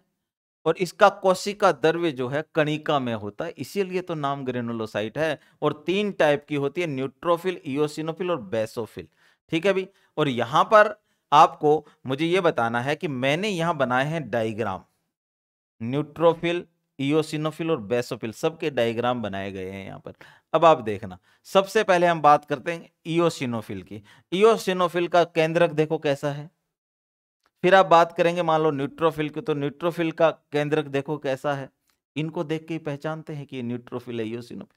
और फिर आप देखिए बेसोफिल का कैसा है। अब मैं यहां इनको कहता हूं, ये है हिंदी में बात करें तो द्विपालित या बाइलोब्ड, एक लोब दो लोब, बाइलोब्ड हो गया। या द्विपालित, जो टेलीफोन का चोगा होता है, आप उठा के ऐसे बात करते हो, रिसीवर जिसे कहते हैं, वैसा दिख रहा है ना, ये दिख जाए तो ये क्या होगा? इओसिनोफिल। लेकिन यदि 3 पालियां दिख जाए, 1 2 3, त्रिपालित, तो वो कौन होगी? बेसोफिल। डायग्राम याद रखना, पूछ सकते हैं द्विपालित त्रिपालित किस में मिलते हैं। और यदि न्यूट्रोफिल हो दोस्तों, जिसकी संख्या सबसे ज्यादा होती है, डब्ल्यूबीसी में सबसे बड़ी ज्यादा संख्या तो न्यूट्रोफिल की है ना, 67% की हमने बात की, 65%। ये जो है आपकी बहुपालित होती है। इनका केंद्र कैसा होता है? बहुपालित, क्योंकि डब्ल्यूबीसी में तो केंद्रक होता है ना। तो अब देखिए, इओसिनोफिल में द्विपालित केंद्रक है, बेसोफिल में त्रिपालित केंद्रक है, और न्यूट्रोफिल में त्रिपालित आपका बहुपालित केंद्रक है। समझ में आया? अब एक एक करके पढ़िए। न्यूट्रोफिल कैसी होगी? केंद्रक बहुपालित। आ गई बात? ये भक्षक टाइप की होती है। भक्षक का मतलब होता है जो सामने वाले को चबा जाए, खा जाए, तो ये भक्षक टाइप की है, फैगोसाइट है न्यूट्रोफिल। और ये माइक्रोफेज भी कहलाती है, माइक्रोफेगोसाइट। आकार में छोटी होती है, क्योंकि कोई एक है जो मैक्रोफेगोसाइट कहलाता है, आकार में बड़ा होता है, उसका लक्षण भी भक्षक वाला है, लेकिन वो बड़ा है इसलिए उसका नाम मैक्रोफेगोसाइट, और ये छोटा है इसलिए इसका माइक्रोफेगोसाइट। मैक्रो और माइक्रो, माइक्रो बड़ा होता है, जो मैक्रो बड़ा होता है, माइक्रो छोटा होता है। तो ध्यान रखिए, न्यूट्रोफिल के बारे में बात है। कंपैरेटिव बताने का कारण यही है कि आप कंफ्यूज ना हो। फिर देखिए, इयोसिनोफिल का केंद्रक होता है द्विपालित। कैसा होता है? देखिए, इयोसिनोफिल द्विपालित, लेकिन इयोसिनोफिल भक्षक नहीं होती, अभक्षक होती है। इनका काम सामने वाले को मारकर खाना नहीं है या मारना नहीं है, तो ये अभक्षक है। लेकिन ये क्या करती है? एलर्जी प्रतिरक्षा में सहायक है। हिस्टामिन, देखो, जब भी आपको एलर्जी होती है ना, तो आपके शरीर में एक पदार्थ बनता है हिस्टामिन, इसीलिए आप एंटी हिस्टामिन दवाओं का सेवन करते हैं, जिसका बहुत अच्छा एग्जांपल लीवोसिट्रोजिन या सिट्रीजिन या एविल कभी आया करती थी, वो जो है एंटी हिस्टामिन का ही उदाहरण है। तो यहाँ देखिए, ये जो इयोसिनोफिल है ये एलर्जी को कंट्रोल करती है। फिर बेसोफिल को आप देखेंगे, बेसोफिल को दोस्तों इसका केंद्र त्रिपालित होता है, ये देखिए त्रिपालित। हिपेरिन यही बनाती है, ठीक है ना, और ये भी अभक्षक प्रकार की होती है। ये बातें आपको ध्यान रख लें तीनों के बारे में। ये डब्ल्यूबीसी ही है, और सबसे ज्यादा संख्या किसकी है? न्यूट्रोफिल की। ऑलरेडी वहां पर वो कंसंट्रेशन दी ही इसलिए थी ताकि आपको याद रहे। फिर दोस्तों आप देखेंगे ग्रेनुलोसाइट, तो यहाँ इनका निर्माण होता है लिम्फ नोड में। इसका निर्माण कहाँ होता था? बोन मैरो में। और इसका कहाँ होता है? लिम्फ नोड में। और कोशिका द्रव्य अकणिका में होता है, इसीलिए तो नाम अकणिका में है। ठीक है ना भाई? चलिए आगे बढ़ते हैं। फिर दोस्तों अब आप अग्रेनुलोसाइट के दो टाइप है, एक तो है दोस्तों आपका लिम्फोसाइट और दूसरा है मोनोसाइट। मोनोसाइट सबसे बड़ी होती है, आकार में सबसे बड़े डब्ल्यूबीसी यही है। ओवरऑल कोई पूछ ले कि रक्त में सबसे बड़ा आकार कौन सी कणिकाओं का होता है, तो आपका आंसर होगा डब्ल्यूबीसी। लेकिन दोस्तों कोई पूछ ले कि डब्ल्यूबीसी में ही वो कौन है जिसका आकार सबसे बड़ा है, तो आज से आपके पास आंसर है मोनोसाइट। याद रहेगा, मोनोसाइट। ये भक्षक तरह की होती है, लेकिन आकार बड़ा है इसलिए मैक्रोफेगोसाइट। लेकिन न्यूट्रोफिल भी भक्षक हुआ करती थी, पर उसका आकार छोटा था, इसलिए उसको हमने माइक्रोफेगोसाइट पूछ सकते हैं। मैक्रोफेगोसाइट के रूप में कौन सी डब्ल्यूबीसी जानी जाती है? आपका आंसर मोनोसाइट। माइक्रोफेगोसाइट के रूप में कौन सी डब्ल्यूबीसी जानी जाती है? आपका आंसर होगा न्यूट्रोफिल। याद रहेगा ना दोस्तों, केवल दो ही डब्ल्यूबीसी है जो भक्षक टाइप की है, जो चबा जाती है सामने वाले को, है ना। जब भी हम पे इन्फेक्शन होता है, आक्रमण होता है, क्योंकि ये तो सैनिक है ना हमारे शरीर के, तो इनका काम ही है सामने वाले को मारना। ठीक है भाई, और आकार ऐसा होता है, आकार मोनोसाइट का कुछ ऐसा होता है। आकार तो उसका ज्यादा ध्यान रखना जो पहले तीन मैंने बताया ना आपको। फिर यहां देखिए, लिम्फोसाइट अभक्षक टाइप की है। लिम्फोसाइट कैसी है? अभक्षक, क्योंकि भक्षक टाइप में तो दो ही है, न्यूट्रोफिल और आपका मोनोसाइट। प्रतिरक्षा में मुख्य भाग ये लेती है, सबसे छोटी डब्ल्यूबीसी कहा जाता है इसे। संख्या में सबसे ज्यादा कौन था? संख्या में सबसे ज्यादा था न्यूट्रोफिल। संख्या में सबसे कौन था? कम था? बेसोफिल। लेकिन सबसे छोटा कौन है? ये वाला, लिम्फोसाइट। ठीक है, ये दो प्रकार के होते हैं, एक तो होता है बी लिम्फोसाइट और एक होता है दोस्तों टी लिम्फोसाइट। क्या होता है? बी लिम्फोसाइट और टी लिम्फोसाइट। ये नाम कहां से है? बी का मतलब है दोस्तों बोन मैरो। वो लिम्फोसाइट जो बनती है बोन मैरो में, उसे हम क्या कहते हैं? B lymphocyte. याद रहेगा। इसका निर्माण व परिपक्वन भी कहां होता है? बोन मैरो में। लेकिन कुछ ऐसी लिम्फोसाइट होती है जो परिपक्वन के लिए, मैच्योर होने के लिए, ट्रेनिंग लेने के लिए जाती है दोस्तों, कहां पर? थाइमस ग्रंथि में। अब थाइमस ग्रंथि क्या है? थाइमस ग्रंथि दोस्तों एक एंडोक्राइन ग्लैंड है जो थाइमोसिन नाम का हार्मोन रिलीज करती है ना। यहां मिलती है, यहां इस पार्ट में, है ना। तो थाइमस ग्लैंड के पास जाती है। थाइमस ग्लैंड ट्रेनिंग देती है उस लिम्फोसाइट को जो पहले कभी बी हुआ करती थी, अब वो बन गई टी। ये जो टी आया है ना, टी लिम्फो, ये थाइमस ग्रंथि का ही पहला अक्षर है, टी लिम्फोसाइट। क्योंकि इसका परिपक्वन कहाँ होता है? थाइमस ग्लैंड में। इसलिए थाइमस ग्रंथि को, जो कि एक अंतःस्रावी ग्रंथि है, एंडोक्राइन ग्लैंड है, उसको टी लिम्फोसाइट का ट्रेनिंग स्कूल भी कहते हैं। ऑलमोस्ट ओटीएस है वो। आप जब एसडीएम बन जाएंगे तो ओटीएस में ट्रेनिंग करने जाओगे ना, बिल्कुल वैसे ही ये एक तरीके से ओटीएस है, थाइमस ग्रंथि किसकी? टी लिम्फोसाइट की। और टी लिम्फोसाइट भी दो तरह की होती है दोस्तों, एक तो टी किलर सेल और दूसरी टी हेल्पर सेल। जब आपको एड्स होता है तो आपकी बॉडी में टी हेल्पर सेल की कमी आती है। ध्यान रखना है कि कौन सी सेल की कमी आती है। एक तो ओवरऑल लिम्फोसाइट की कमी आएगी, और लिम्फोसाइट में भी किसकी, टी लिम्फोसाइट की, और टी लिम्फोसाइट में भी किसकी, टी हेल्पर सेल। ठीक है ना, ये पूछा है कई बार इसलिए बता रहा हूं। तो ध्यान रखिएगा कि यदि बी लिम्फोसाइट हो तो इसका मतलब हुआ कि ये पैदा भी बोन मैरो में होते हैं और परिपक्व भी बोन मैरो में होते हैं। जब कोई टी लिम्फोसाइट पूछे तो ये पैदा तो बोन मैरो में होते हैं लेकिन परिपक्व कहां होते हैं दोस्तों, थाइमस ग्लैंड में। फिर आगे देखिए, एंटीबॉडी का निर्माण, जितनी भी एंटीबॉडी होती है ना हमारे प्लाज्मा में, उनका निर्माण कौन करता है, लिम्फोसाइट। सभी रोगों में डब्ल्यूबीसी की संख्या बढ़ती है लेकिन कुछ रोगों में संख्या घटती भी है। सामान्यतः संक्रमण, ये एक्स्ट्रा जानकारी दे रहा हूं आपको, कि जब डब्ल्यूबीसी की संख्या बढ़ जाए, जैसे 11,000 से 15,000, 13,000, 14,000 हो गया, तो आपको संक्रमण हो गया ऐसा माना जाता है। लेकिन कुछ ऐसे रोग हैं जिसमें डब्ल्यूबीसी की संख्या कम हो जाती है दोस्तों। एक रोग है एड्स। कौन सी डब्ल्यूबीसी, टी हेल्पर सेल, अभी बताया मैंने। टाइफाइड में भी ऐसा ही होता है, टाइफाइड बैक्टीरियल जो है डिजीज है। चिकनगुनिया में भी ऐसा होता है, जिसका एडिज इजिप्टी जिसका वेक्टर है ना। डेंगू का जो वाहक है वो भी चिकनगुनिया का भी वाहक है। तो चिकनगुनिया में, टाइफाइड और एड्स, तीन ऐसे रोग हैं जिनमें डब्ल्यूबीसी डाउन आती है दोस्तों, ध्यान रखना है। जैसे मलेरिया में आरबीसी डाउन आती है ना, वैसे यहां इन तीन रोगों में डब्ल्यूबीसी डाउन आती है। जबकि सामान्यतः क्या होता है, डब्ल्यूबीसी तो बढ़ जाती है रोग होने पे, यहां तीन रोगों में कमी होती है। तो इसलिए ये इंपॉर्टेंट है, एड्स, टाइफाइड और चिकनगुनिया। ठीक है। फिर डीएनए फिंगरप्रिंटिंग में डीएनए डब्ल्यूबीसी से ही निकाला जाता है, ये ध्यान रखना है। ऑलरेडी मैंने बता दिया है कि जब भी डीएनए जांच होती है ना, डीएनए फिंगरप्रिंटिंग जो एलेक्स जेफरी ने खोजा था, उसकी यदि जांच हो तो डीएनए डब्ल्यूबीसी से निकालना होगा, क्योंकि ना तो प्लेटलेट्स में केंद्रक होता है और ना ही आरबीसी में केंद्रक होता है, अकेला डब्ल्यूबीसी है जिससे डीएनए मिलेगा। अब दोस्तों, डब्ल्यूबीसी की अनियंत्रित वृद्धि हो जाए, अनकंट्रोल ग्रोथ हो जाए, तो उससे ब्लड कैंसर होता है। यानी 3-4 लाख यदि हो जाए 11,000 से, तो ये आपका ब्लड कैंसर होता है। याद रखिए, ब्लड कैंसर का मतलब ही ल्यूकेमिया होता है। डब्ल्यूबीसी के कैंसर को क्या कहते हैं, ल्यूकेमिया।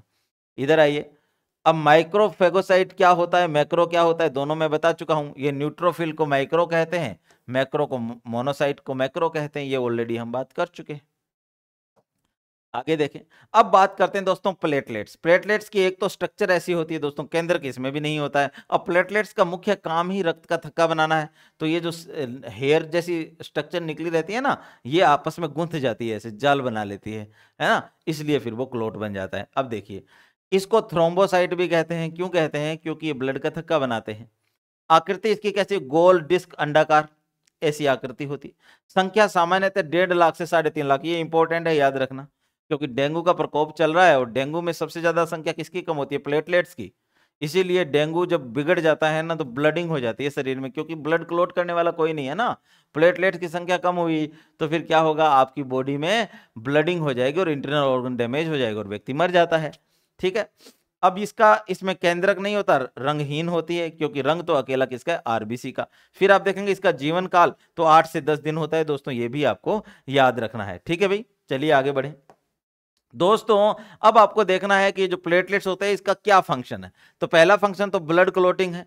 मान लीजिए ये आपका चोट लग गई, आपको ब्लड निकलने लगा, और 5 मिनट बाद आप देखेंगे कि यहां पर इस तरह से ब्लड रुक जाता है बहना।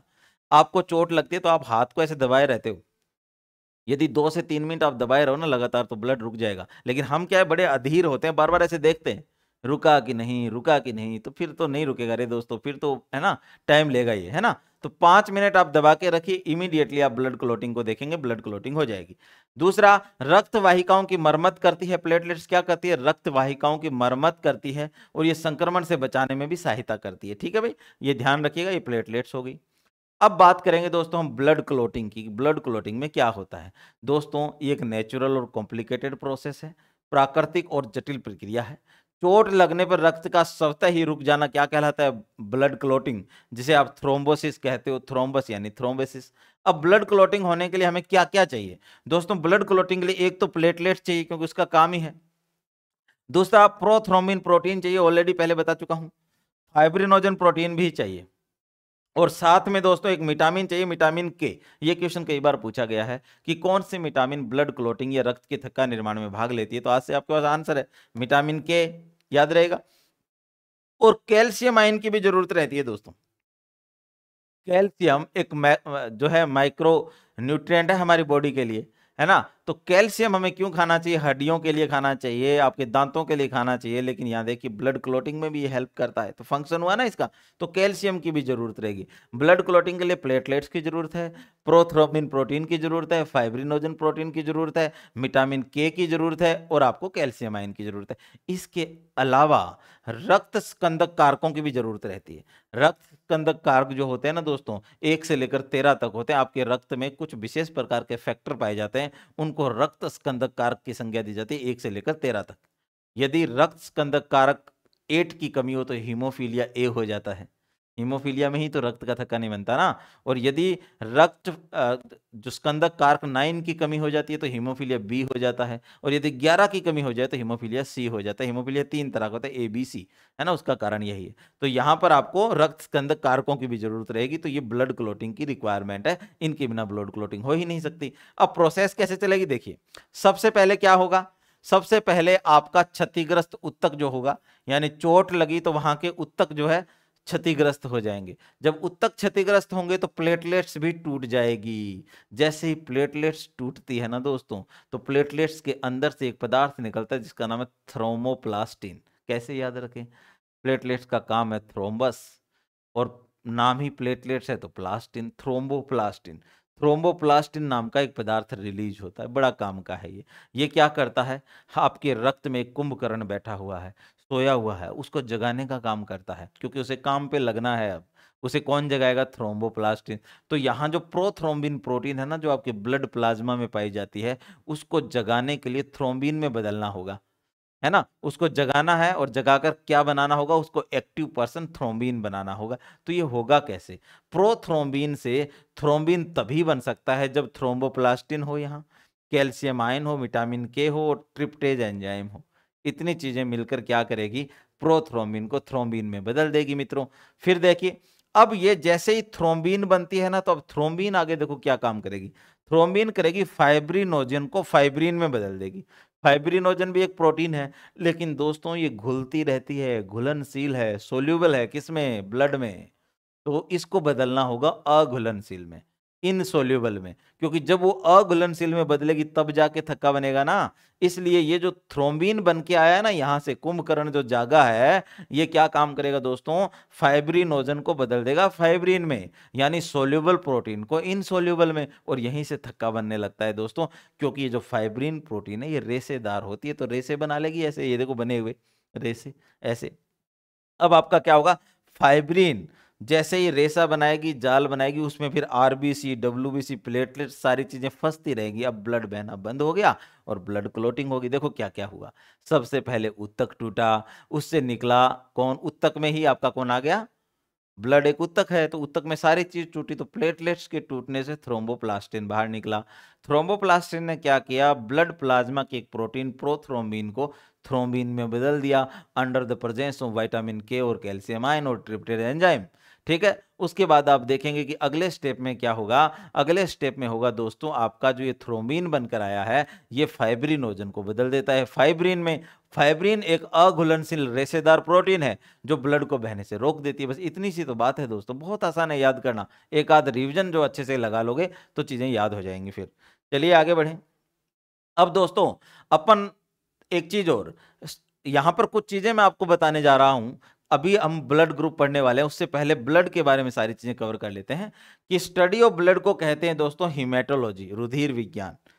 रुधिर विज्ञान कोई नहीं पूछेगा आपसे, क्योंकि उसको फिर अर्थ सभी लगा लेंगे। हीमेटोलॉजी पूछेंगे तो हीमेटोलॉजी का मतलब हीम है, हीम का मतलब ब्लड से लगाया जाता है, तो हीमेटोलॉजी। रक्त के निर्माण की प्रोसेस को हीमोपोइसिस कहते हैं। क्या कहते हैं दोस्तों? हीमोपोइसिस। सबसे लंबी प्लाज्मा प्रोटीन है फाइब्रिनोजन। कोई पूछ ले सबसे लंबी प्लाज्मा प्रोटीन कौन सी है?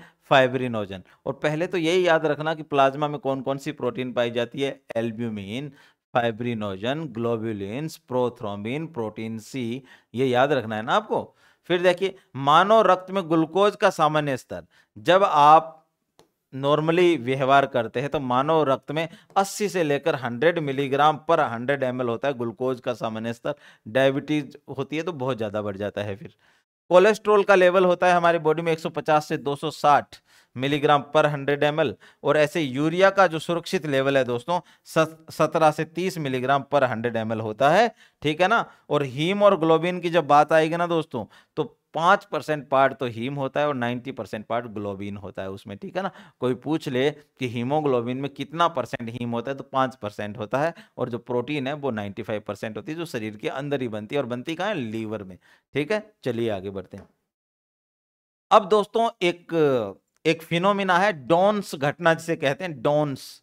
अब डोन्स घटना क्या होती है ये याद रखना है। इसका मतलब होता है कि आरबीसी की जो मेम्ब्रेन होती है ना, ये कुछ आयनों को तो अपने अंदर से गुजरने देती है, जबकि कुछ को रोक लेती है। इसी घटना का नाम डोन्स घटना है भाई, है ना।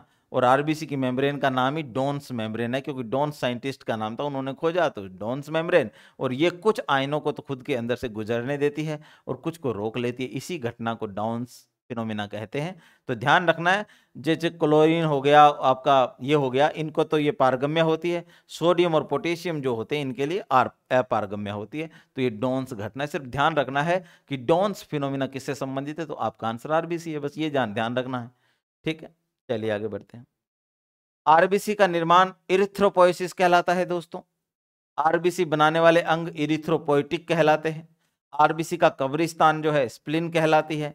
ब्लड बैंक भी स्प्लिन को कहा जाता है, याद रखिएगा, ब्लड बैंक भी स्प्लिन को कहा जाता है, और आरबीसी का कब्रिस्तान भी स्प्लिन को कहा जाता है।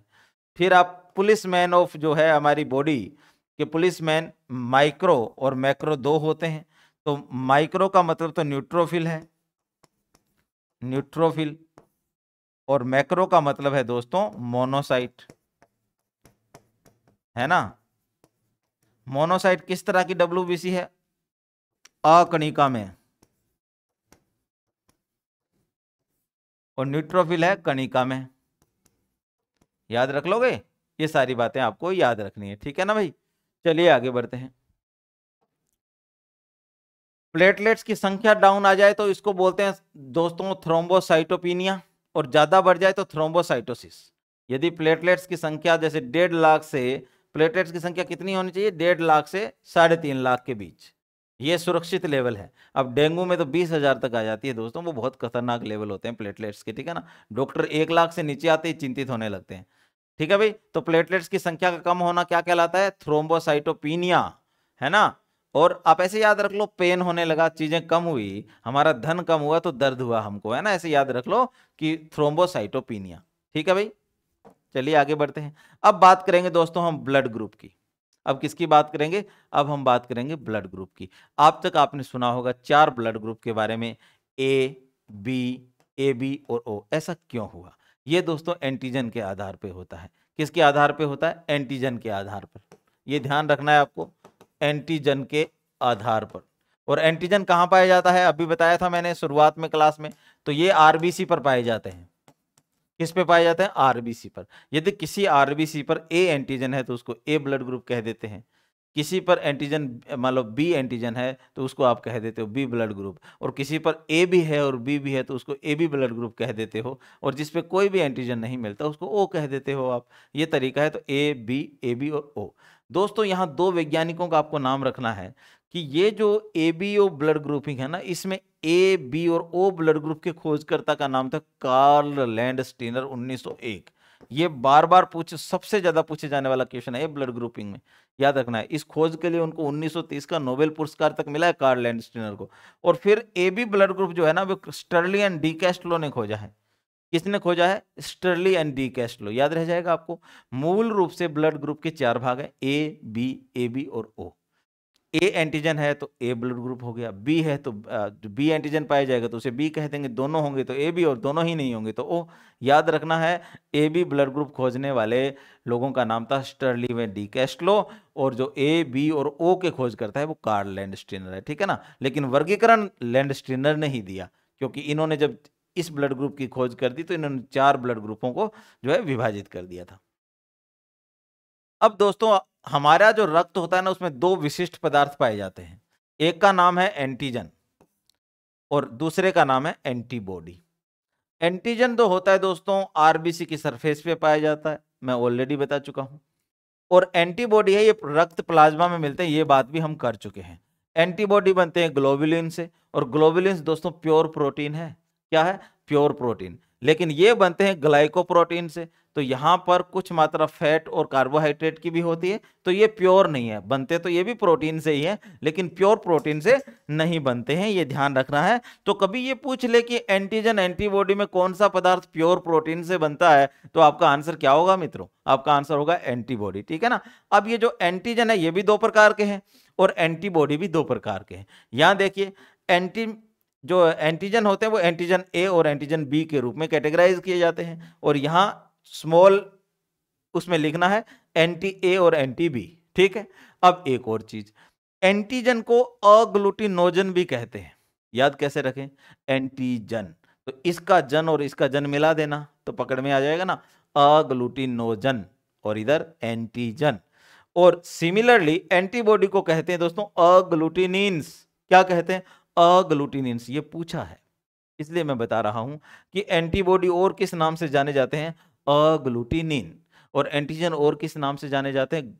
जो है अग्लूटिनोजन। याद रहेगा, ये ध्यान में रखना थोड़ा सा।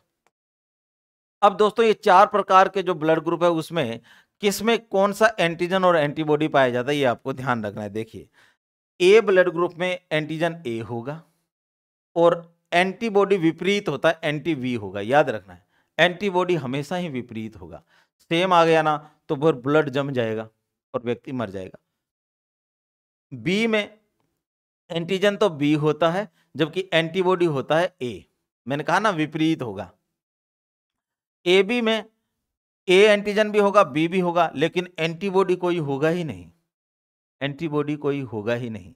और ओ में आप देखेंगे कोई एंटीजन नहीं है, जबकि एंटीबॉडी दोनों है, एंटी ए और एंटी बी। फिर से देखें, यहां पर देखो चार ब्लड ग्रुप है, ए बी ए बी और ओ। इतना तो याद हो गया ना आपको।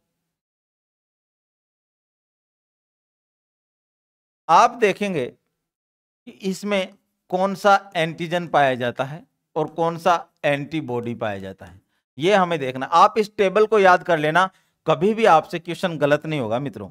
आप एक बार इस टेबल को यदि याद कर लेंगे ना, तो आपसे लाइफ टाइम कभी भी क्वेश्चन गलत नहीं होगा।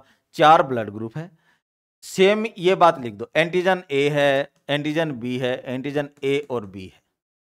क्योंकि ए बी अपने आप में जुड़ा हुआ कोई एंटीजन नहीं होता, ए बी और बी अलग अलग एंटीजन है, तो दोनों मिले तो ए बी। यहां तो कोई बचा ही नहीं, यहां कोई होता ही नहीं है, ओ में कोई एंटीजन नहीं है, ये ध्यान रखना है आपको। फिर आप देखेंगे कि एंटीबॉडी जो होता है इसमें होता है एंटी बी, क्योंकि विपरीत होगा ना, और इधर होगा एंटी ए। अब इसमें कोई एंटीबॉडी नहीं होता ए बी वाले में, पर यहां होता है एंटी ए और एंटी बी, ये याद रखना है आपको, ये है ना। इसका मतलब ओ ब्लड ग्रुप में एंटीजन तो कोई नहीं होते, लेकिन एंटीबॉडी दोनों होते हैं। ए बी ब्लड ग्रुप में दोनों एंटीजन होते हैं, पर एंटीबॉडी कोई नहीं होते। अब ध्यान से सुनना, इसीलिए इसको सार्वत्रिक दाता कहते हैं। ओ को क्या कहते हैं? यूनिवर्सल डोनर, सार्वत्रिक दाता। अभी एक बार आपको ब्लड के प्लस माइनस में नहीं जाना है मित्रों, आगे बताऊंगा, वो आरएच फैक्टर से मामला है वो। तो सार्वत्रिक दाता किसको कहते हैं? ओ को।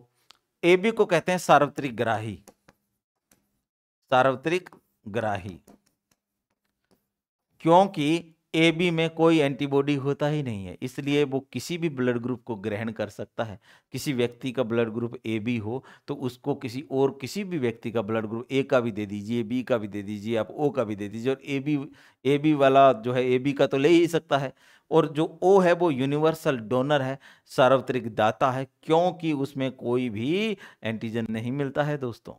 ये ध्यान रखना, अभी पॉजिटिव नेगेटिव में नहीं घुसना, क्योंकि वो कॉन्सेप्ट में आगे क्लियर करूंगा। आगे देखें, अब कार्ल लैंडस्टीनर को दोस्तों 1930 में रक्त समूहों के वर्गीकरण के लिए नोबेल पुरस्कार प्रदान किया गया, ये बात आप याद रखिएगा। अब बात करें दोस्तों आरएच फैक्टर की। आरएच फैक्टर को भी, आरएच एक्चुअली एक एंटीजन है दोस्तों। आरएच क्या है? एक एंटीजन है। यदि किसी ब्लड ग्रुप में वो मिल जाए तो हम उसको कह देते हैं आरएच पॉजिटिव, और किसी ब्लड ग्रुप में यदि वो नहीं मिले तो उसे हम कह देते हैं आरएच नेगेटिव। इतना याद रहेगा। 1940 का दौर था दोस्तों, कार्ल लैंडस्टीनर ने अपने एक साथी विनर के साथ मिलकर इसकी खोज कर डाली, और ये मिला था रिसस मंकी में। एक रिसस मंकी है जो साउथ ईस्ट एशिया में तो बहुत मिलता है, रिसस मंकी में इसकी खोज हुई, इसलिए जो आरएच लिखा हुआ है ना, ये रिसस मंकी के ही पहले दो शब्द हैं, वहीं से उठाया, और एंटीजन है ही। आरएच कोई पूछ ले, आरएच फैक्टर का मतलब एंटीजन ही है। समझ में आ गई आपको? अभी तक तो हम ए एंटीजन बी एंटीजन की बात कर रहे थे, लेकिन ये एक अलग से एंटीजन मिल गया, और इस एंटीजन ने ब्लड ग्रुप के ऐसे ऐसे उसे डिवाइड कर दिया कि कोई ब्लड ग्रुप को हम पॉजिटिव कहने लगे और किसी को हम नेगेटिव कहने लगे। ठीक है ना? तो ध्यान रखना है, आरएच फैक्टर 1940 में खोजा गया। ठीक, जिसमें आरएच फैक्टर पाया जाता है उसे पॉजिटिव कहते हैं, जिसमें नहीं पाया जाता उसे नेगेटिव कहते हैं। याद रह जाएगा। दो वैज्ञानिक जिन्होंने खोजा, कार्ल लैंडस्टीनर और वीनर। याद रहेगा ना आपको? कार्ल लैंडस्टीनर और वीनर ने खोजा। कब खोजा? 1940 में। किस में खोजा? रिसस मंकी में। रिसस मंकी में। ठीक है ना? किस में खोजा दोस्तों? रिसस मंकी में। और दो भागों में बांट दिया ब्लड ग्रुप को, पॉजिटिव और नेगेटिव। अब आगे देखें, आरएच एंटीजन की खोज 1940 में रिसस मंकी में की गई, ये तो आपको बता ही दिया, आरएच एंटीजन की बात आ गई। फिर देखिए, यहां पर पूरी दुनिया में 85% लोग जो है ना आरएच पॉजिटिव वाले यानी पॉजिटिव ब्लड ग्रुप के हैं, और 15% लोग नेगेटिव वाले यानी नेगेटिव वाले कम होते हैं। लेकिन इंडिया के मामले में रेशियो थोड़ा सा अलग है दोस्तों। यहां पर 93% लोग पॉजिटिव ब्लड ग्रुप वाले हैं, और जो है 7% लोग नेगेटिव ब्लड ग्रुप वाले हैं। फिर से याद करिए, दुनिया के संदर्भ में, पूरी दुनिया के रेफरेंस में बात करेंगे तो पॉजिटिव ब्लड ग्रुप है 85% और नेगेटिव है 15%। यदि भारत के रेफरेंस में बात करेंगे तो यहाँ 93% लोग पॉजिटिव है और 7% लोग कैसे हैं दोस्तों? नेगेटिव ब्लड ग्रुप वाले। ठीक है, आगे देखें। अब दोस्तों एक बात अपन करते हैं रुधिर वर्ग की वंशानुगति, कि रुधिर वर्ग कैसे एक पीढ़ी से दूसरी पीढ़ी में जाता है।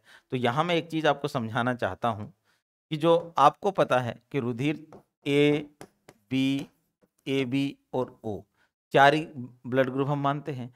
इनके अंदर जो जीन पाया जाता है ना, क्योंकि रुधिर वर्ग वंशानुगत हो सकता है, और वंशानुगत कोई पूछ ले एंटीजन एंटीबॉडी में कौन वंशानुगत होता है, तो एंटीजन होते हैं, क्योंकि वही ब्लड ग्रुप में आगे बढ़ेगा। अब कैसे होता है देखो, यहां पर एंटीजन को दोस्तों आई से दर्शाया जाता है।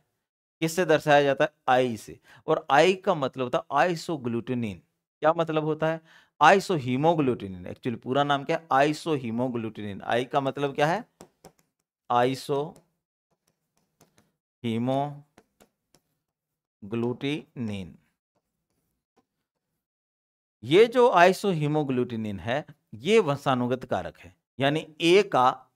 और हमेशा याद रखिए, जीन जो होते हैं ना जोड़े में होते हैं हमेशा, जीन अकेला नहीं मिलता, इसलिए उनको एलिल्स कहते हैं। जीन क्या है? जोड़े में रहेंगे।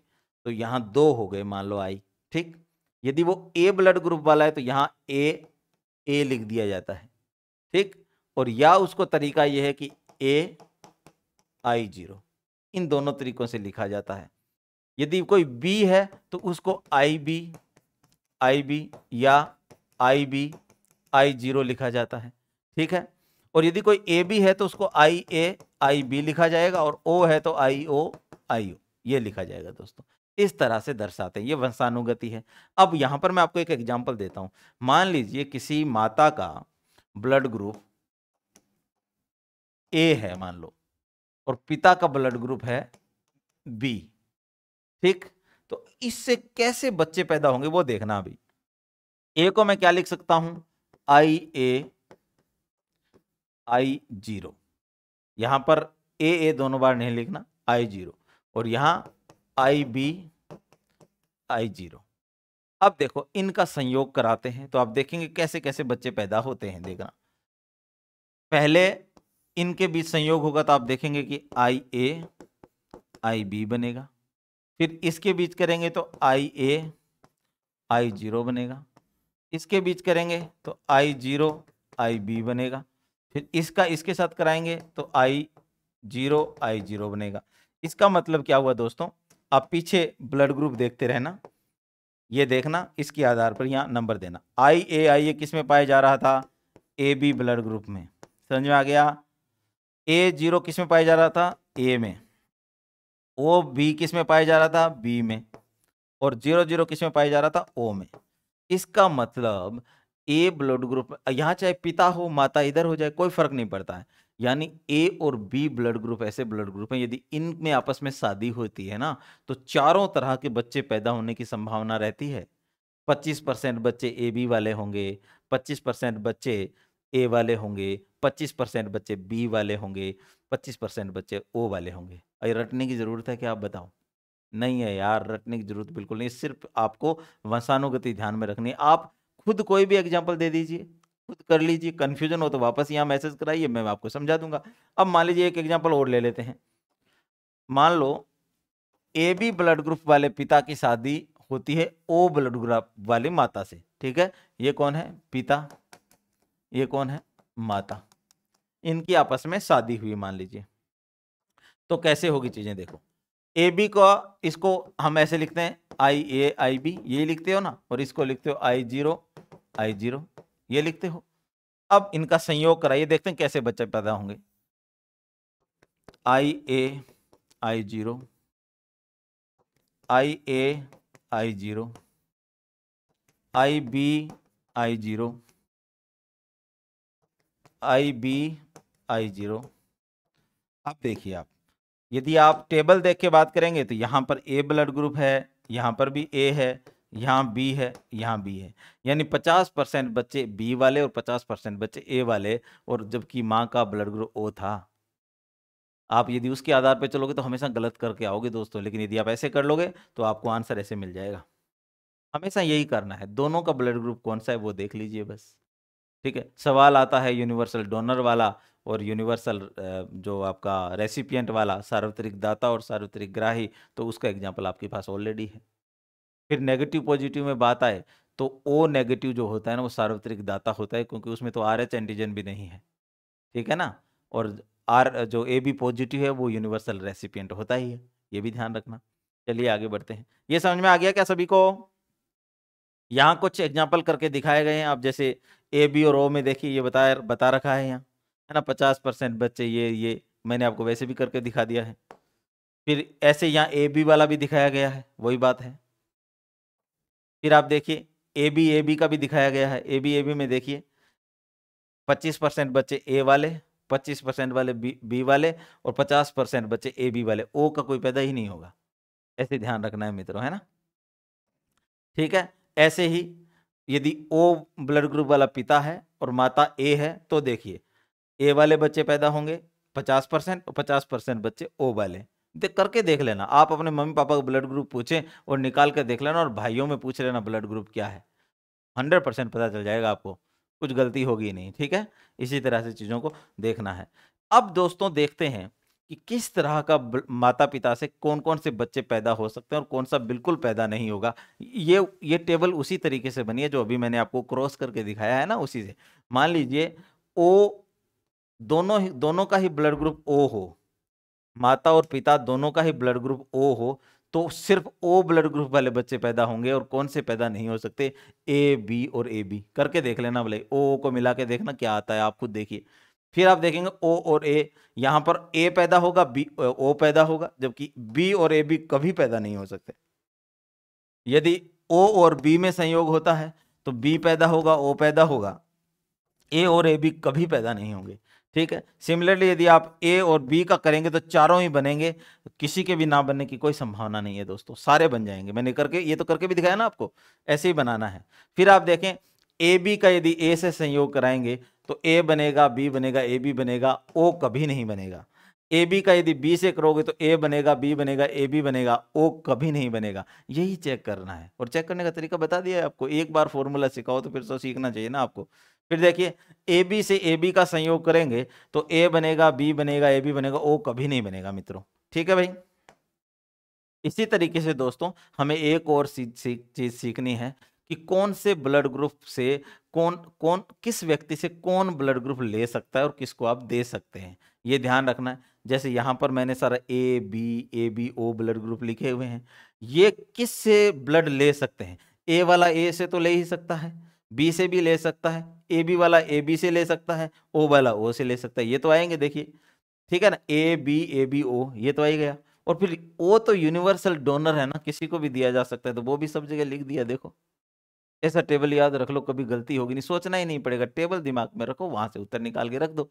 फिर इधर देखेंगे कौन किस किस, जैसे ये ले सकते हैं और किसको दे सकते हैं, वो देखिए जो ए है वो ए को तो दे ही सकता है, ए बी चूंकि रेसिपिएंट है सबका ले सकता है, देखो A B A B A B A B, क्योंकि ये तो यूनिवर्सल ग्राही है ना। फिर बी का बी से ले सकता है, ए बी वाला सिर्फ ए बी से ले सकता है, और ओ वाला ओ से तो ले ही सकता है, ए बी से भी ले सकता है, क्योंकि वो तो जो है दे सकता है ए बी को, कौन सा, ओ, याद रहेगा क्योंकि वो आपका सार्वत्रिक ग्राही है, ऐसे याद रख लीजिए। अब दोस्तों एक रोग होता है इरिथ्रोब्लास्टोसिस फिटेलिस, एक रोग का नाम है दोस्तों इरिथ्रोब्लास्टोसिस फिटेलिस। कुछ नहीं होता दोस्तों, ध्यान से सुनिए, ये आरएच कारक से संबंधित एक रोग है। किससे संबंधित, आरएच कारक, आरएच कारक से संबंधित एक रोग, याद रहेगा आपको। और आरएच कारक किस पे मिलता है, आरबीसी पर। किस पर मिलता है, आरबीसी पे, क्योंकि आरएच कारक एक एंटीजन है, और एंटीजन तो दोस्तों कहाँ पाए जाते हैं, आरबीसी पर। तो इरिथ्रो, इरिथ्रो शब्द आरबीसी से आया है, ब्लास्टोसिस फिटेलिस, फिटस, फिटेलिस का मतलब फीटस, यानी पेट में जो बच्चा है उस पे। अब देखो क्या होता है, आरएच फैक्टर से संबंधित रोग है, और ये एक विशेष कंडीशन में पैदा होता है ये रोग, मतलब एक अवस्था है एक्चुअली। होता क्या है कि इसमें पहला बच्चा तो स्वस्थ पैदा होता है, दूसरा बच्चा मरा हुआ पैदा होता है। इसकी वजह ढूंढनी है हमें। देखो यदि आरएच पॉजिटिव पिता की शादी आरएच नेगेटिव माता से होती है, तो उनका दूसरा बच्चा मरा हुआ पैदा होगा। आपको इसकी साइंस के बीच, मेंस में तो इसकी पूरा बैकग्राउंड में जाना पड़ता है, लेकिन प्रीलिम्स में उस डेप्थ का क्वेश्चन आता नहीं, क्योंकि जो डेप्थ में बता रहा हूं वो सफिशियंट है। जैसे इरिथ्रोब्लास्टोसिस एक रोग है, किससे संबंधित, आरएच कारक से, आरबीसी से। या वहां लिख दे कि इरिथ्रोब्लास्टोसिस फिटेलिस रोग किससे संबंधित, और ऑप्शन में लिखा रहे ब्लड, सलाइवा, सीमेन, या कोई पसीना लिख दिए मान ले, तो किससे, ब्लड से संबंधित। और ब्लड में ही पूछ ले तो आरएच कारक, आरएच कारक कहाँ मिलते हैं, आरबीसी पर। कंडीशन क्या है, कंडीशन याद रखनी है, आरएच पॉजिटिव पिता होगा, यानी पिता का ब्लड ग्रुप हमेशा ही पॉजिटिव होगा, और माँ का ब्लड ग्रुप हमेशा नेगेटिव होगा, आरएच नेगेटिव। अब याद रखने का तरीका आप कैसे भी याद कर लेना, है ना।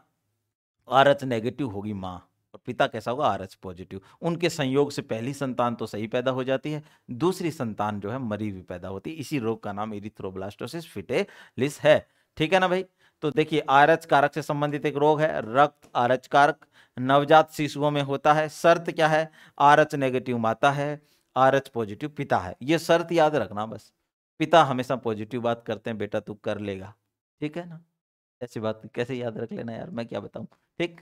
आरएच नेगेटिव माँ होगी, आरएच पॉजिटिव पिता, पहली संतान नॉर्मल, दूसरी संतान की मृत्यु हो जाती है, इसी का नाम इरिथ्रोब्लास्टोसिस फिटेलिस है। कुछ नहीं होता है दोस्तों, एक्चुअली क्या होता है कि माँ के पेट में विपरीत एंटीबॉडी बन जाती है, और वो क्या करती है, वो बच्चे के साथ ब्लड के साथ क्लम्प कर लेती है, बच्चे का ब्लड जम जाता है, बस उससे बच्चा मर जाता है, ठीक है भाई।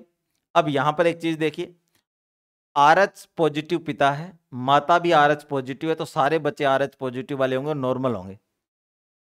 आरएच नेगेटिव पिता है, आरएच पॉजिटिव माता है, तो भी बच्चे आरएच पॉजिटिव होंगे, सारे सामान्य। और दोनों भी नेगेटिव नेगेटिव, तब भी इरिथ्रोब्लास्टोसिस फिटेलिस नहीं होगा दोस्तों, तब भी सामान्य बच्चे ही पैदा होंगे, पर वो नेगेटिव ब्लड ग्रुप वाले होंगे। और नेगेटिव ब्लड ग्रुप वैसे दुनिया में कम मिलता है, बस ये एक संकट है कि जब उन्हें ब्लड की जरूरत होगी कहां से देंगे, ठीक है। लेकिन जब आरएच पॉजिटिव पिता की शादी आरएच नेगेटिव महिला से होती है, तो बच्चे आरएच पॉजिटिव पैदा होंगे, और इसी रोग का नाम इरिथ्रोब्लास्टोसिस फिटेलिस है, ये ध्यान रखना है बस, ठीक है भाई। तो दोस्तों ये आपकी ब्लड ग्रुप, आरएच कारक और ब्लड के बारे में बेसिक क्लास है, बहुत धूमधाम से तैयारी कर लेना, क्योंकि एक एक चीज आपको करा दी गई है दोस्तों। Thank you very much and all the best.